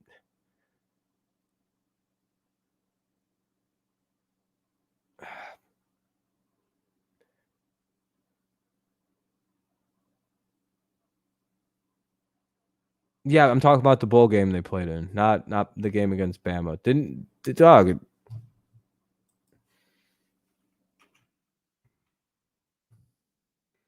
Yeah, dude, that was he should have just not played in the game. Like you do realize that like killed his draft stock, right? Like that literally, it's over. Like he might go undrafted. Besides, I don't think most of these quarterbacks are going to be good in the NFL. There's one for sure with Trevor Lawrence. Justin Fields is a possibly. The rest, I would be stunned if they were good. I'll be very honest. Trey Lance, I think actually will be good too. I forgot about him, but I feel like yeah, of course, but he's kind of. I feel like he might. It's with Trey Lance. I put it at 50-50, but I also feel like Trey Lance is going to be really, really good. But Zach Wilson, Trask, Mac Jones, those are fucking backups. Maybe. I don't know. Mac Jones will probably be like McElroy for remember Greg McElroy? He has like Greg McElroy and fucking who's that goofy backup? For the Bills for a while, not Matt Barkley, but the one who thought he could be a starter in the NFL. I think he's like the Texans backup. Dude, he went to Alabama. He's like just not very good at quarterback though. Not Peterman.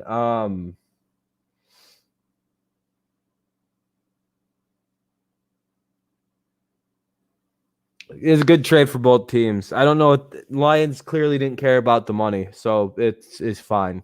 They didn't trade I don't think Stafford was a salary thing.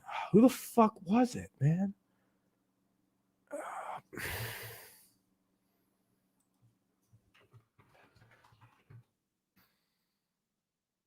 AJ McCarron, that's who it is. AJ McCarron, that's who it is. Yeah, guy, that's who Mac Jones is going to be. Motherfucking AJ McCarron the second. Greg McCall. That's what Alabama quarterbacks are. Fucking two of them maybe going to be different. They're all just backups. Fucking AJ McCarron. I think he went to Bama. Fucking that guy stinks. I knew he was going to suck too. I was like, backup. It's pretty easy just to spot a backup. Trask, maybe, but like, dude, I just don't see it. They're good backups. They're fine backups. There's a lot of backup quarterbacks coming into the NFL this year, you know. Yeah, dude, I'm not even insulting these guys. These guys have good jobs ahead of them. You probably see a lot more coaches this year coming into the league. Like guys who will be coaches because they're going to get drafted. It will not stun me when there's a coach Zach Wilson, a coach Kyle Trask, and a coach Mac Jones. You hope draft. I'm thinking that's who you guys get, depressed Falcons fan. What's up, Julius? I'm about to be ending the stream though, you guys. I'm gonna go for as long as 3 hours, then I'm ending it. I've only got to go for 3 more minutes, 2 more minutes really.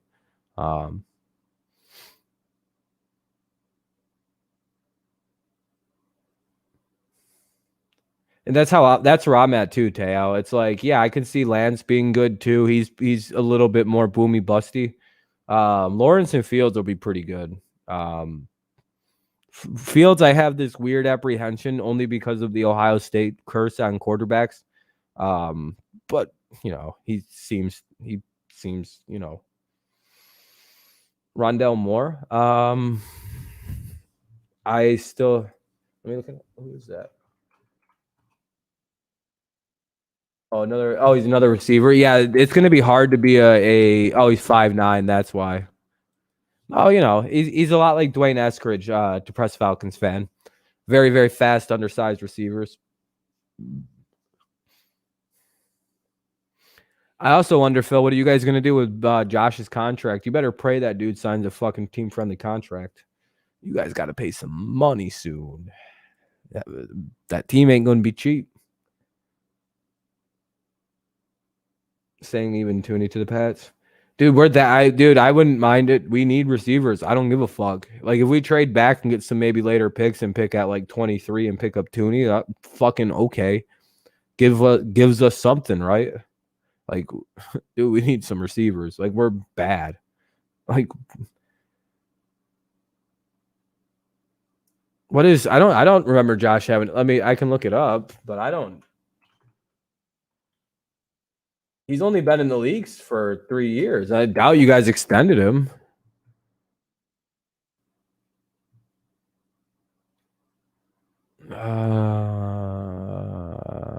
Yeah, he was drafted. 2000. Yeah, dude, he only just got drafted. There's no way. This will be the first year that they probably even think about extending his deal. Let me see. Assuming there's no major regression third year after a strong start, he should be locked in to get. Yeah, so in this summer, he should be getting his big deal.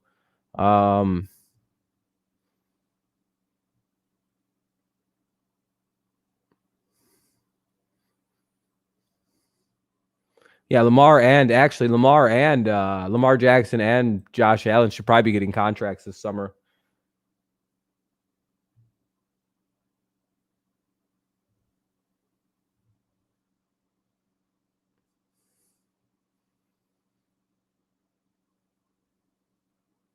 No, that's just what you guys signed him for. That's only what you signed him for. The big extension's coming for Josh this summer. Summer of 2021. Most guys get extended this the third year. You never let a quarterback hit that fourth year. If you let your franchise quarterback that you drafted go to year 4 without a new contract, you're never going to sign him. They'll probably go to free. You get a Dak Prescott situation. You sign your franchise quarterback.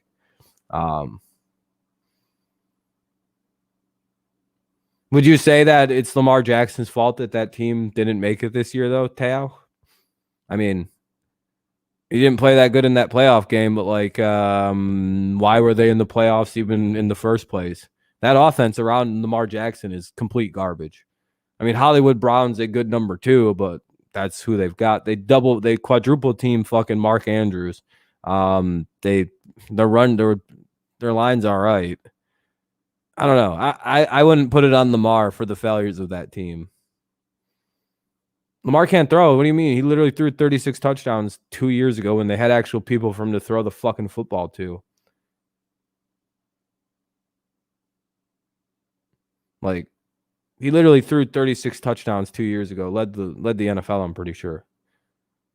Just two seasons. He can clearly throw. That's a stupid. I don't like that. That's a dumb narrative. That means no running quarter. But you'll defend Cam Newton throwing the ball, huh? You literally defend Cam Newton throwing the ball, and you're sitting here saying that Lamar can't throw. Well, Lamar can throw way better than Cam. Cam's wildly inaccurate, just throws the ball random directions and shit. At least Lamar hits dudes in the hands and they just drop it. Sorry, but it's how can you defend Cam Newton's fucking throwing but be like Lamar can't throw? Yes, he can. He's a great thrower of the ball. I feel like that's just a wild misread on Lamar. And that's why he was able to throw 36 touchdowns on everybody's dumbasses. Because everybody's like, he can't throw, so then he could. And now nobody on his team can catch. If you don't like his throwing style, I mean, he has a better motion than a lot of quarterbacks, though. And hopefully they work on it again.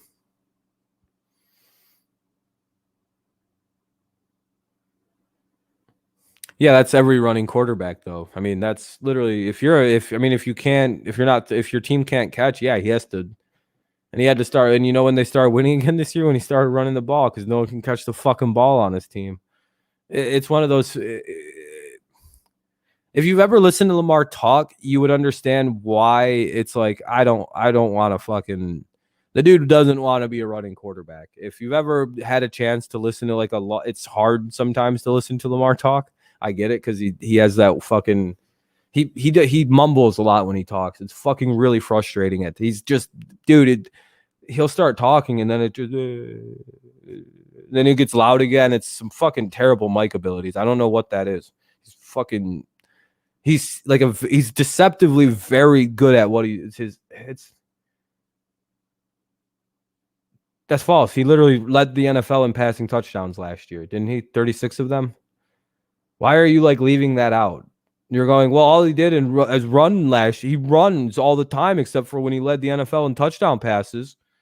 But all he does is run. Huh? He's the reigning MVP until Rodgers is named the new MVP because he was a good passer of the football last year. That's dog.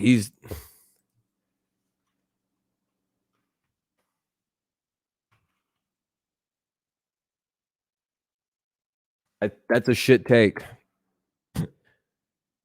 It's a genuinely shit take. Tell me what you think. Tell me what you think Lamar's career accuracy numbers are. Just throw a number out there. Don't look it up because I'll know if you look it up. Because I'm actually a little surprised at what this number is. Unless like you just keep your eye on it, and that would be kind of strange, I think. Accuracy? You think he completes 80% of his passes? That's unreal. That would be the greatest in the league. It's 64%, and that's pretty fucking good considering what's around him. Last year, it was 66% when he won his MVP, 3,100 yards. Obviously, he runs. 7.8 yards an attempt, 36 touchdowns, 9 interceptions. He's never thrown more than 10 picks in a season, despite throwing the ball over 400 times, and he only threw it 25 times, or he only threw it 25 times less this year. And threw 3 more picks. So it's, I don't know what narrative is this. He has a 100 QB rating. I don't understand.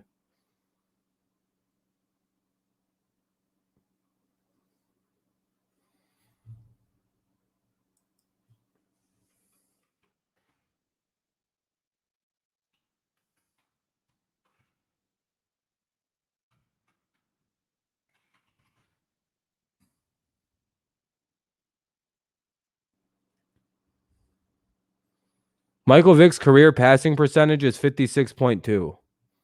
What? Vicks is not did not complete 80% of his throws, dude. What the fuck are you talking about? No, Teo. No. It's 56.2 was Vic's completion percentage. Let's not idolize. Vic was kind of shitty at throwing the ball. He could throw it really far, yeah, but you're looking. I don't know what the hell you're looking at. Hold on, I'll show you what I'm looking at. Here's Michael Vick's career stats on Pro Football Reference. Missed 2 seasons there. Career. 1807 out of 3217 for 56.2. Oh, passer rating. Yeah, well, yeah, that's a different. Yeah, 79.9 or 79.8. Lamar's is 102.6 for his career. Yeah, well, Lamar's is 102.6. I mean, his is 88. Okay, let's go look at Lamar Jackson's. I bet you it's fucking way higher. Like, huh? I mean, I can go look at his advanced passing too, and I can show you how good it is. Oh, why the hell? What the hell is this?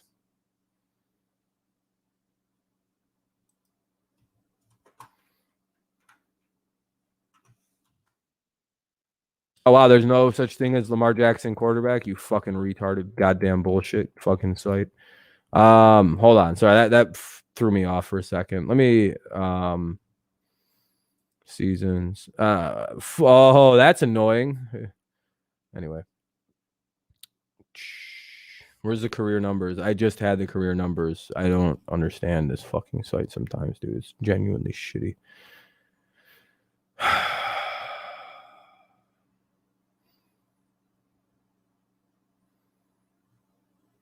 It's just this season. I can only know about this season. Fucking stupid piece of shit. There we go. Oh, it's just the fuck, dude. What is this fucking absolute garbage? Yeah, whatever. Here we go. Nope, I don't get to know any stats or anything I want to know. I just get to know very specific game numbers. This is fuck that. I'm done with looking any of this. I'm done giving a shit. All right, guys, I'm gonna get out of here.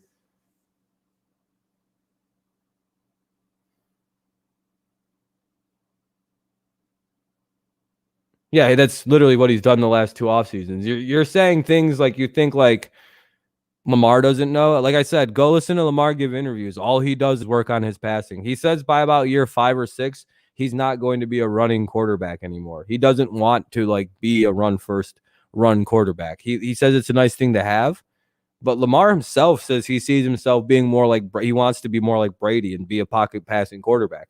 These are like real things Lamar is trying to do. So yeah, he knows. I mean, Lamar's throwing coach has done great. Lamar used to throw the ball like this. If you remember, Lamar Jackson used to throw the ball like this. If you remember, I can't move my wrist like that because of the fucking. But Lamar used to throw like fucking like goofy and shit. They're slowly getting him over the top, and fucking the footwork's getting better. No, they don't even do that, Teo. You don't understand. They don't do that. They let Lamar kind of, if Lamar, they don't really call many designed runs. Lamar just takes off and runs if the play breaks. It's very interesting to actually listen to there's, obviously they say about 8 or 9 designed runs for Lamar a game, but that's not that many. Lamar just, if he reads a play breakdown, he'll just run. And Lamar, one thing people don't realize is Lamar reads defenses really good already. Like that is something nobody seems to be talking about. But go watch Lamar pre-snap. He does more than Patrick Mahomes does. I would actually make the argument Lamar Jackson can read defenses in the NFL better than Patrick Mahomes can. I think Lamar is reading very quickly already, and that's very obvious by the way he's running. And I think that's just a skill running quarterbacks tend to pick up a little easier. They read defenses, but Mahomes is.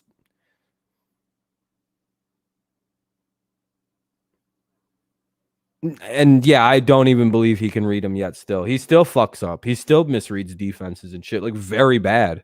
Like he doesn't do a lot of pre-line audibling. Really just pay attention to that. How much audibling do you hear Mahomes doing? Like he does a lot more this last season, I would say. This is probably the first year I noticed a lot of pre-snap. But Lamar's been since like day one, he's been commanding the line. But yeah, I know he said he didn't really understand it, but like I'm wondering if he's still having problems with it because he doesn't really do a lot of like pre-snap like other quarterbacks do. Like you see Brady basically calls out everyone who's like a key position.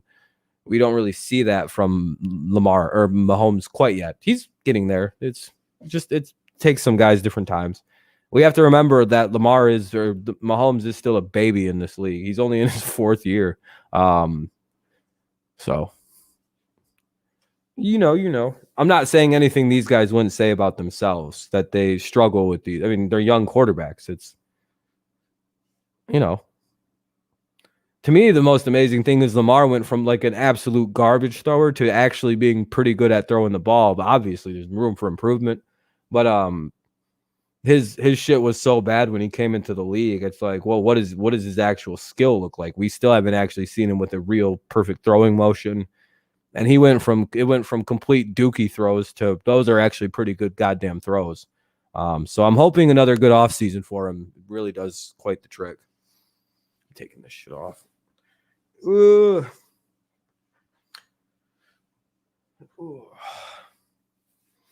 Yeah, my shit's gotten so fucking long.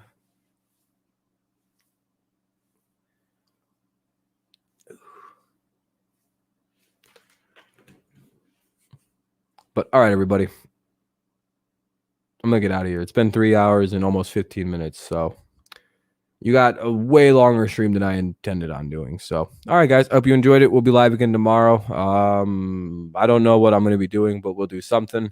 As long as my wrist is feeling as good as it felt today, I can somewhat game. But so I might try to like do some gaming tomorrow. Just because it might be easy finally. So plus I want to play some games. I haven't been able to fucking game since I fucked my shit up for a week. So I've been very bored. So all right. Let me put my fucking beanie back on. Yeah, just in case you thought I was like hiding like baldness or something. I'm doing good on the hair. It's very cold. What if I like did some like gay like hairstyle, like, oh, life's hard, bros. It's fucking is this how emo people wear their hair?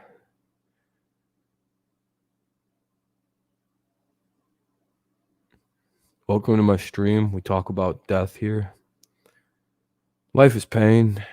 I don't know. I don't know what depressed people talk about. I'm assuming they just talk about, you know, ending their own lives all the time. I don't know, you know. All right, I'm out of here. Peace out. Have a good night, everybody. Thanks for watching. There's only like 2 people left, so bye-bye. Have a good night. Thanks for sticking through the whole stream. You really stuck through a weird stream. Bye-bye.